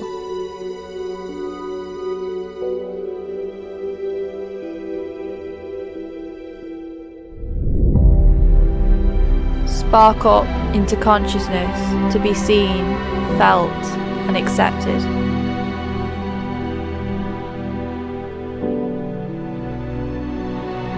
Alchemizing all into medicine with the infinite power of your unconditional love.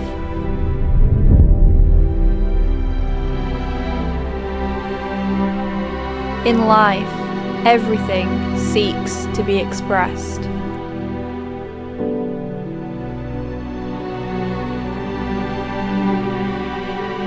The energy must not stay stuck, or life cannot flow through you optimally.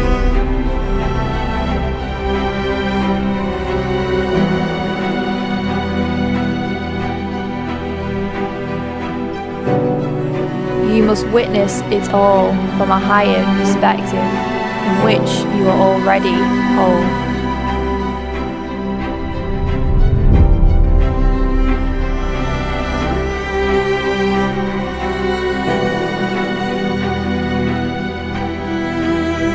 Nothing is fragmented here.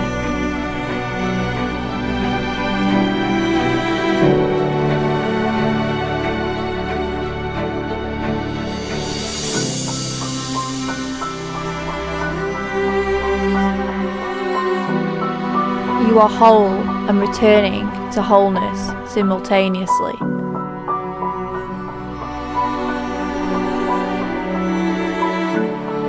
This is the magic of it all.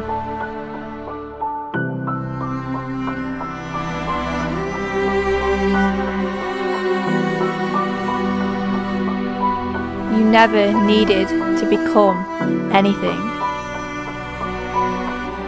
For you are, you have always been, and always will be.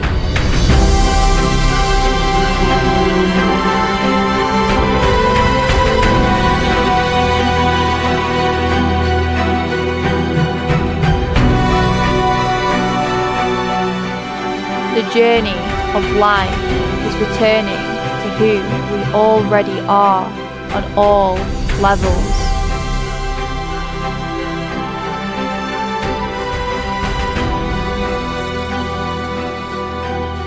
To know ourselves as one and yet individual at the same time.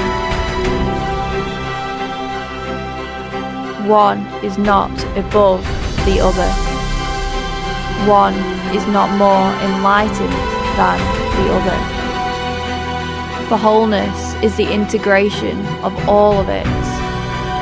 You are all of it.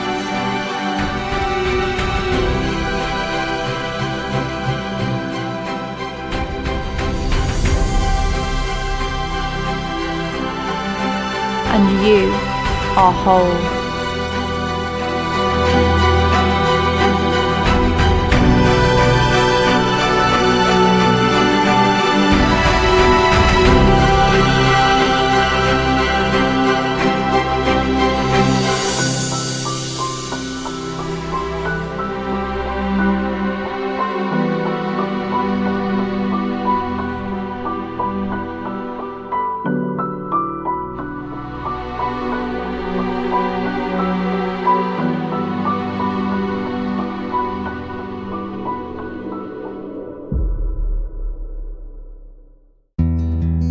Trail of Tears, Native American Wisdom.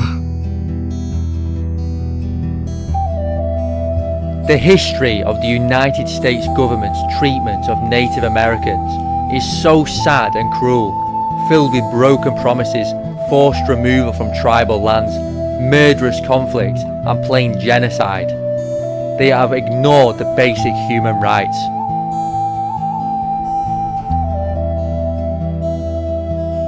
The Trail of Tears.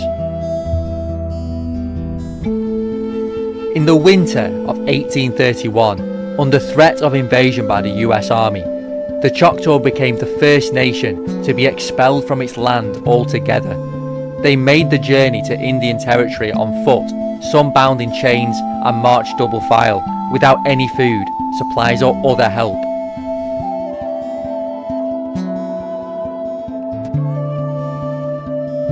Thousands of people died along the way.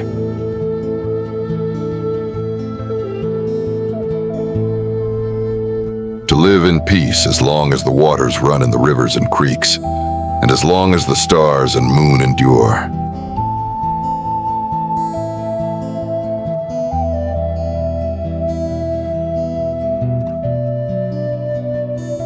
Seek wisdom, not knowledge. Knowledge is of the past. Wisdom is of the future. Be a free spirit.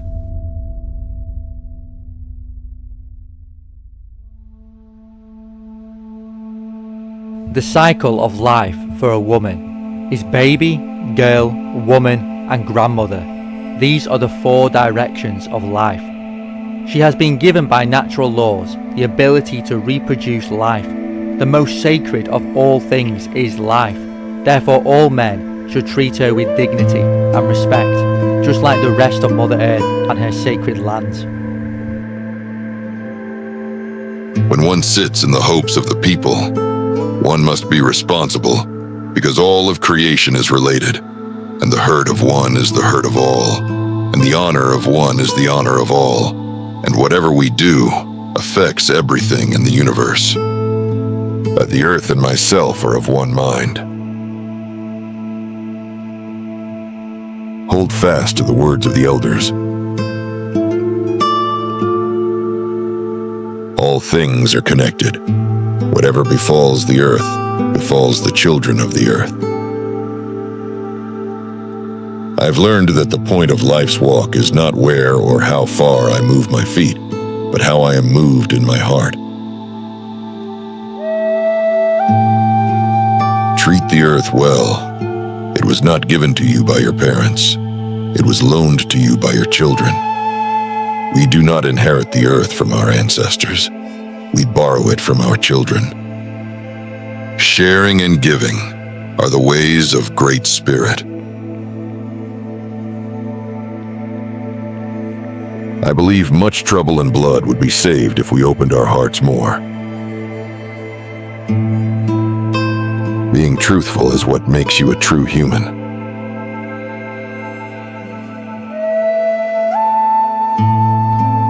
Wait for the right time to act.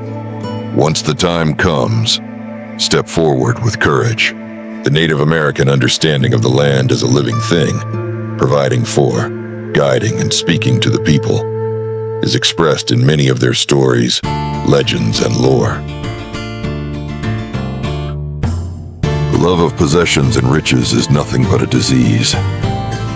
When the blood in your veins returns to the sea, and the earth in your bones returns to the ground, perhaps then you will remember that this land does not belong to you.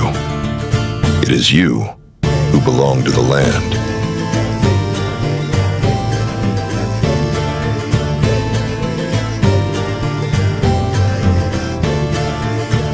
The journey is the reward.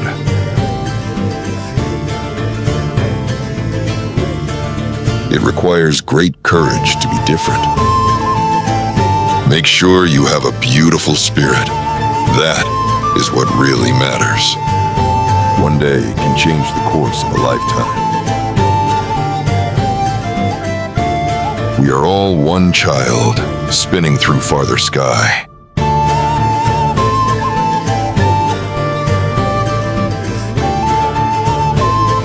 It was our belief that the love of possessions is a weakness to be overcome. Children must early learn the beauty of generosity. They are taught to give what they prize most, that they may taste the happiness of giving. The Indians, in their simplicity, literally give away all that they have to relatives, to guests of other tribes or clans, but above all, to the poor and the aged, from whom they can hope for no return. O Great Spirit, whose voice I hear in the winds, and whose breath gives life to all the world, hear me. Let me walk in beauty, and make my eyes ever behold the red and purple sunset. Make my hands respect the things you have made, and my ears sharp to hear your voice. Make me wise so that I may understand the things you have taught my people. Let me learn the lessons you have hidden in every leaf and rock. I seek strength, not to be superior to my brother, but to fight my greatest enemy, myself. Make me always ready to come to you with clean hands and straight eyes, so when life fades, as the fading sunset, my spirit will come to you without shame. To encounter the sacred is to be alive at the deeper center of human existence. Sacred places are the truest definitions of the earth. They stand for the earth immediately and forever. They are its flags and shields. If you would know the earth for what it really is, learn it through its sacred places. You touch the pulse of the living planet. You feel its breath upon you. You become one with a spirit that pervades geological time and space.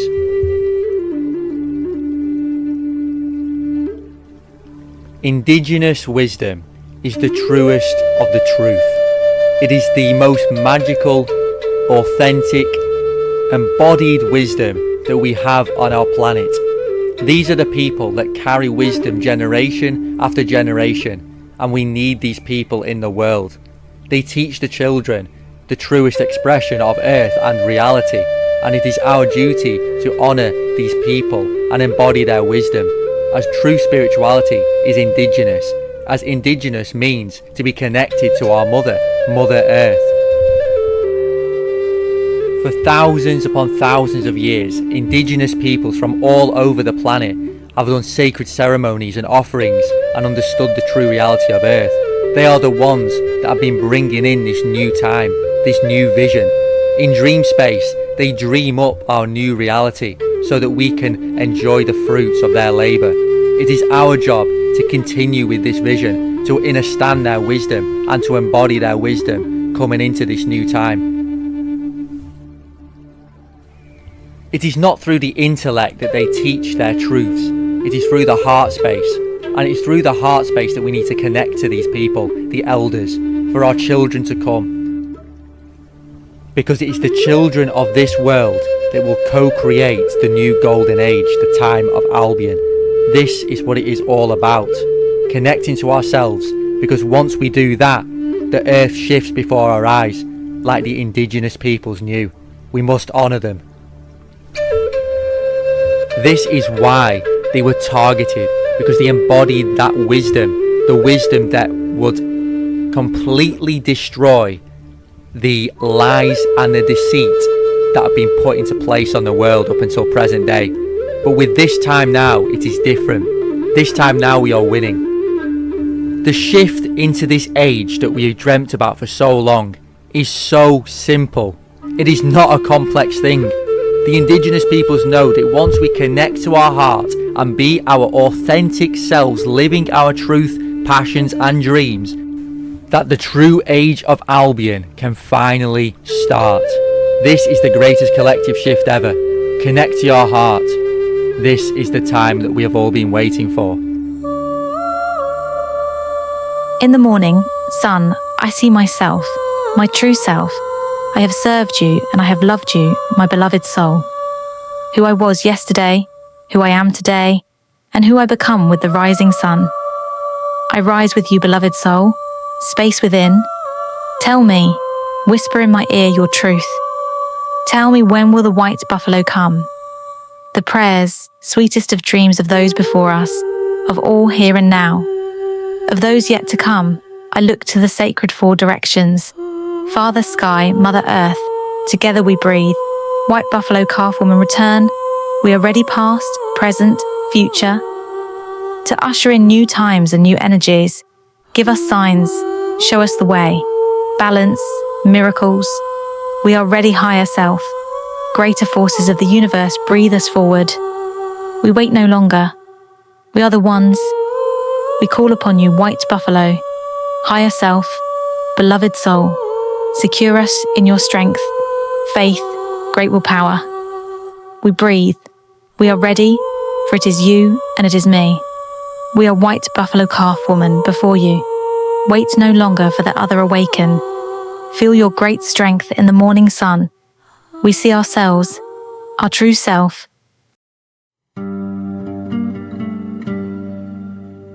The Eagle and Condor Prophecy.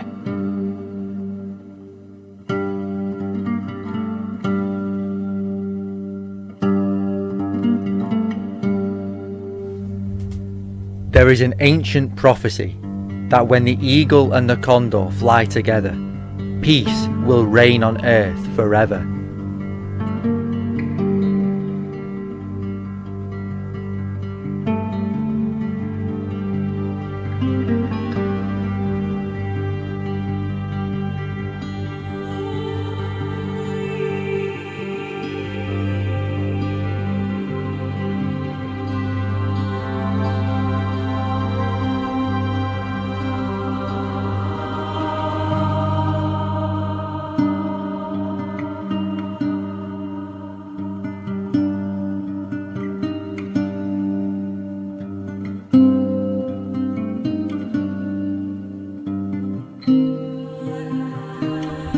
When the whispers from the earth become loud enough, we will no longer be able to ignore the shift.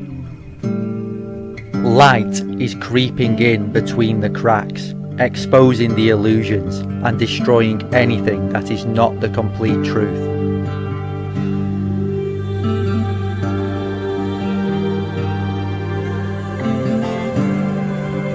What was once hidden will be shown. What was once not even in our perception, our senses, floods in as our heart opens wide. Soon you will see, as the sun shines its golden rays, whilst the children play.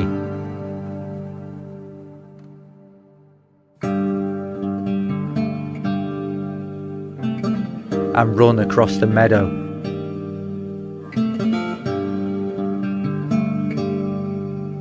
Chasing the butterflies into the horizon, that the prophecies were correct.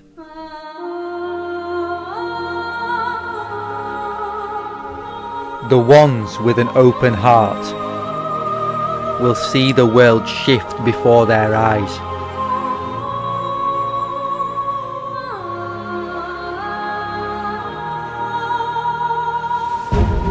They will look up at a cloudless sky and see an eagle and a condor flying high into the great gates of heaven, heaven on earth.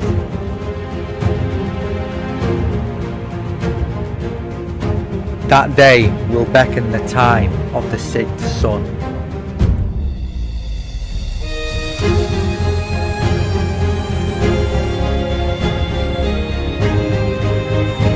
Nature and all its wisdom will fill our veins, showing us the interconnectedness between all things.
Mother Earth is the greatest guru, a guru that is within us all. All is connected, all has spirit. The bird wouldn't be without the worm wouldn't be without the soil. Leave a patch of land to itself and it will grow into a self-sustaining ecosystem, showing us the true intelligence of the natural world.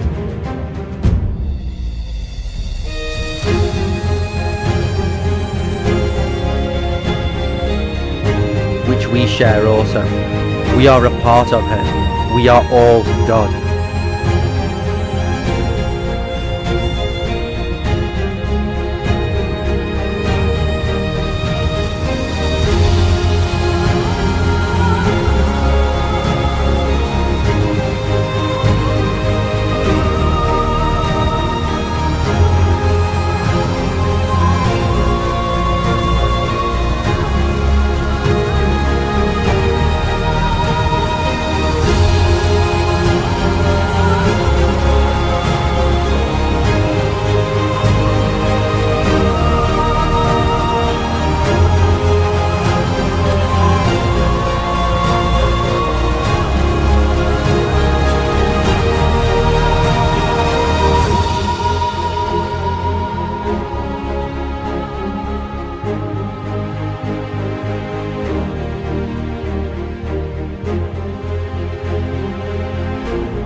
There is a high magic that exists in every living being, every cell, every leaf, every star.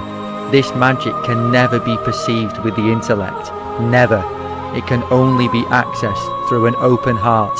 It is only when we connect to this that the eagle and the condor prophecies can come true.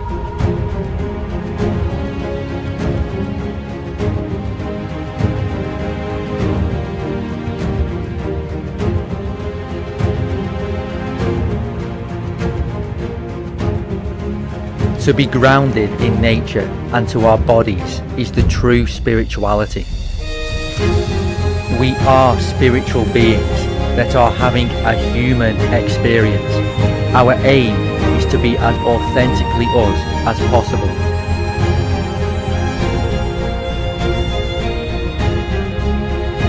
It is only with our cooperation that the prophecy can come true.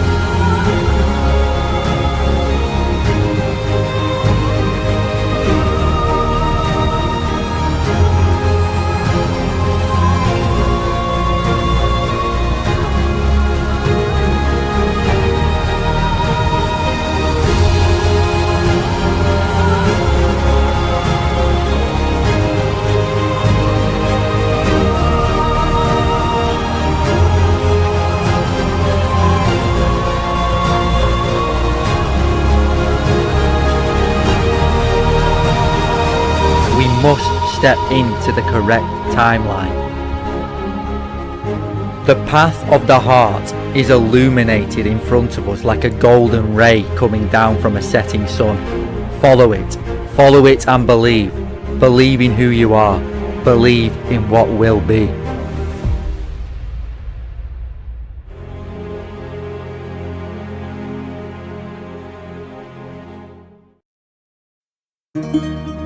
The planet has been waiting patiently for us to finally come to terms with what the indigenous natives knew all along, that we are all related.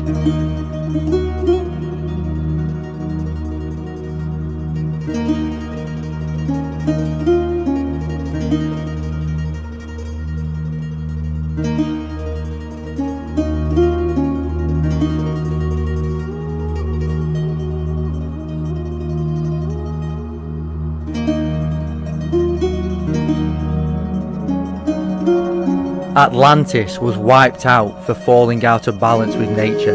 The Earth saw that for it to regain harmony, it must start afresh. Our world has become dangerously close to another Atlantis.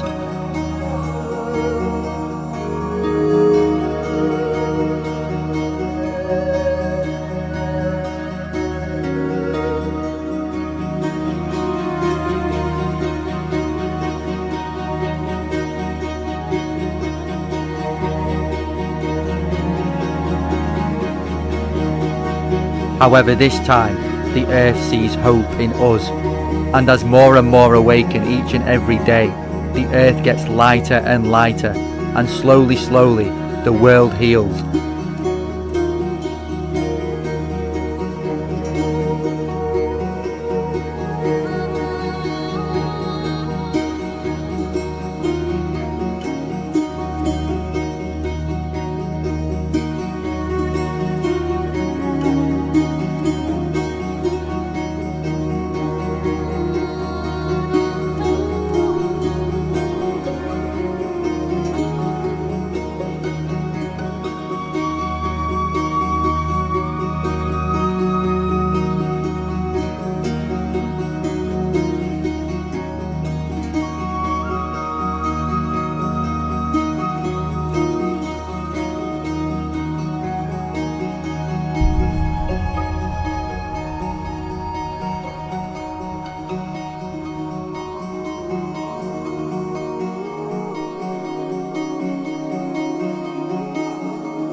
We heal. And as we feel that connection to who we truly are, we then feel that sacred connection to Mother Earth and Great Spirit. Every being on Earth senses at some level the single biggest collective shift ever, and it is truly a blessing to be alive, truly alive. It is no coincidence that this time has been prophesied by so many ancient cultures. The return of Christ, the return of King Arthur, the Golden Age, the Sixth Sun, the Eagle and Condor. They are all the same thing. What they truly mean is coming home to our mother and coming home to ourselves.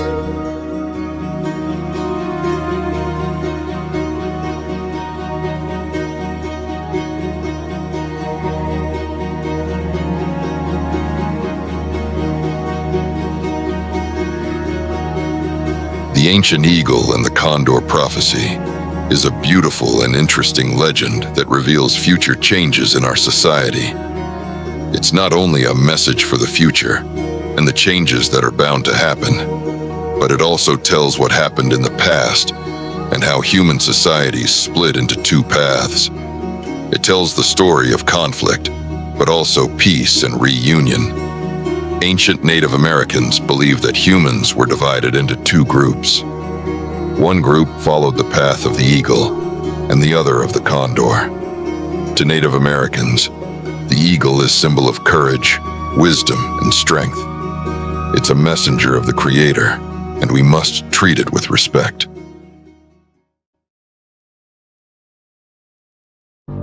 Athena, the dance of life.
Look around. Everything has a purpose in nature. That means that you have a purpose here too.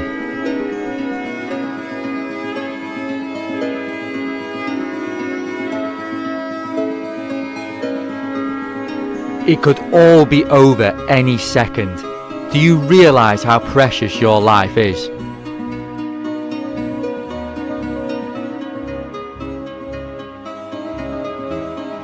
If you died right now, would you be able to claim that you fulfilled your sole purpose and dreams?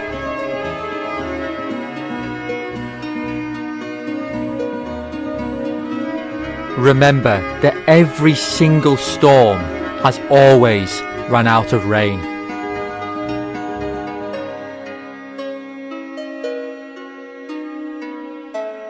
You can step out the cage and fly. The question is, do you want to?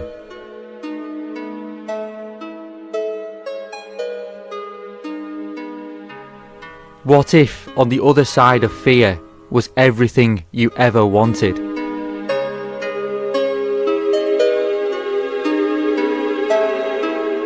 Sometimes we don't realise that we've been in our own prisons and we need to set ourselves free.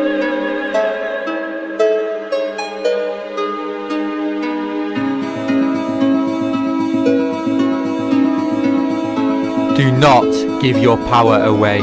Reclaim it and reclaim your true self.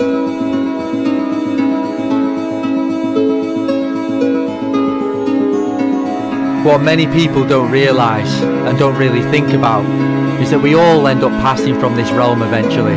It's only a temporary thing, as it's shown here. But are we going to actually live life to the fullest? Are we actually going to go after our soul mission? Are we actually going to live with love and live with passion and drive? Or are we just going to let it pass us by? Are we just going to waste this existence that we've been given, this sacred life?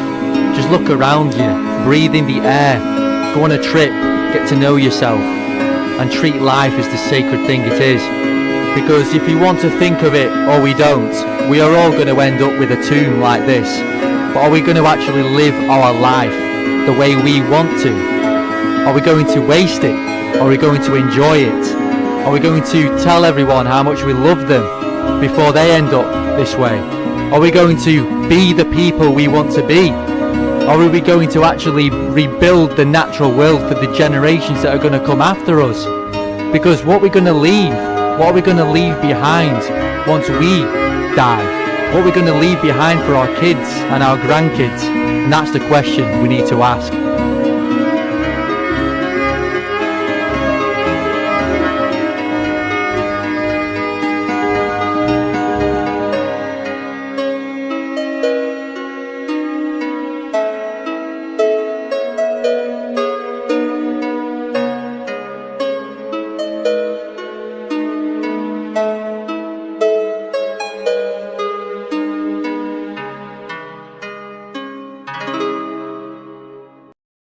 King Arthur is truly one of the most fascinating characters of all time, and countless movies have been made, books have been written, and stories have been told about the once and future King of Britain.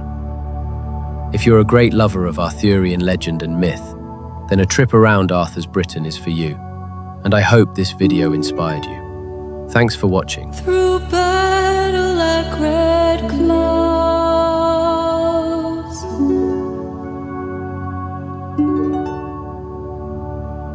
upon the dark and war-stained ground, the king lay dying.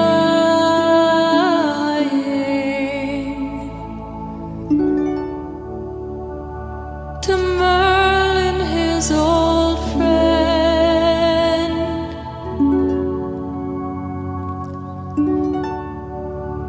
he asked, is this the end of golden summer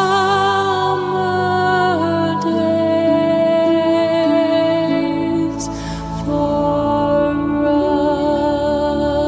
us, where so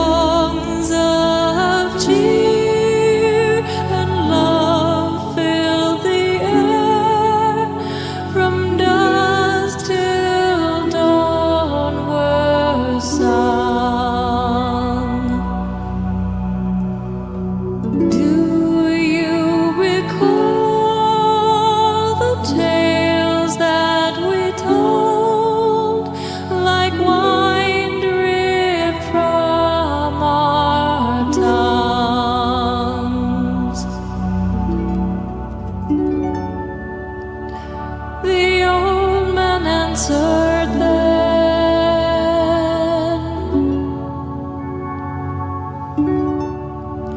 This is the time of men,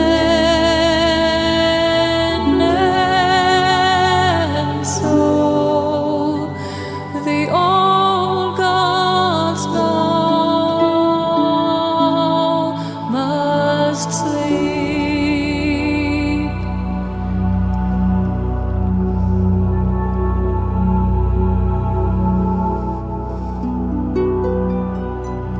Oh, my golden sun, the dangerous days are upon us. Pale are the forms of your children,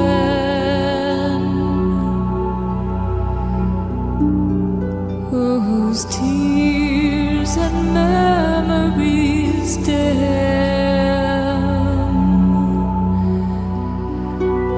We hear the strains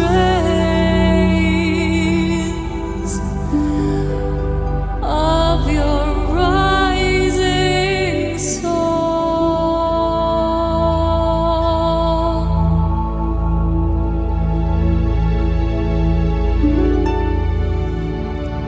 The holy women born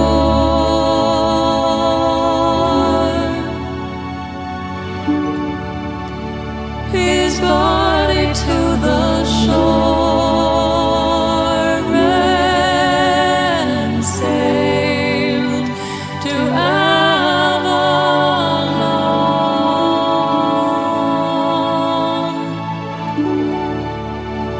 the isle where priestess keep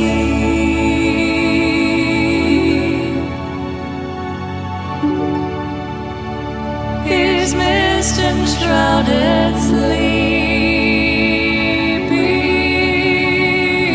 beyond the breaking morning veil. Surely here's the pain and the fears. The time of man is done. Still in our sights, the dark, starless night will give way to the sun.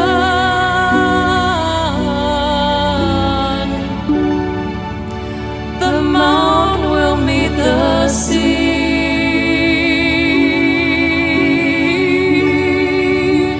The hidden people breathe as one when he comes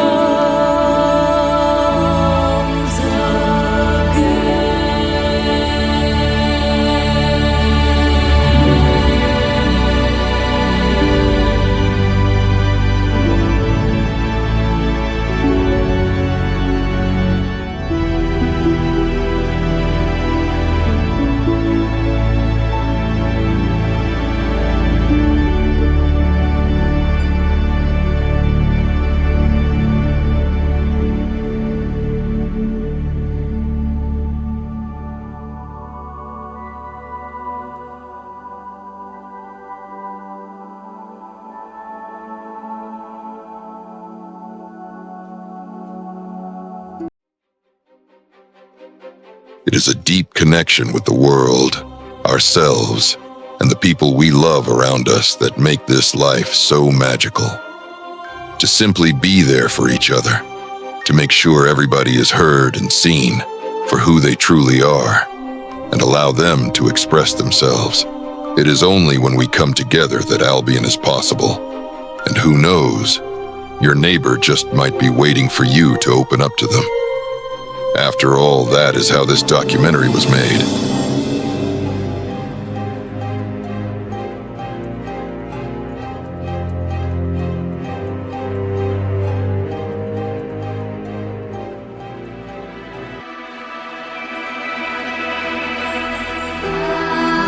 This is not the end, only the beginning. A film by James Caggianelli and G. Amani.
Honor the sacred earth. Honor the earth, our sacred mother. Honor all with whom we share earth.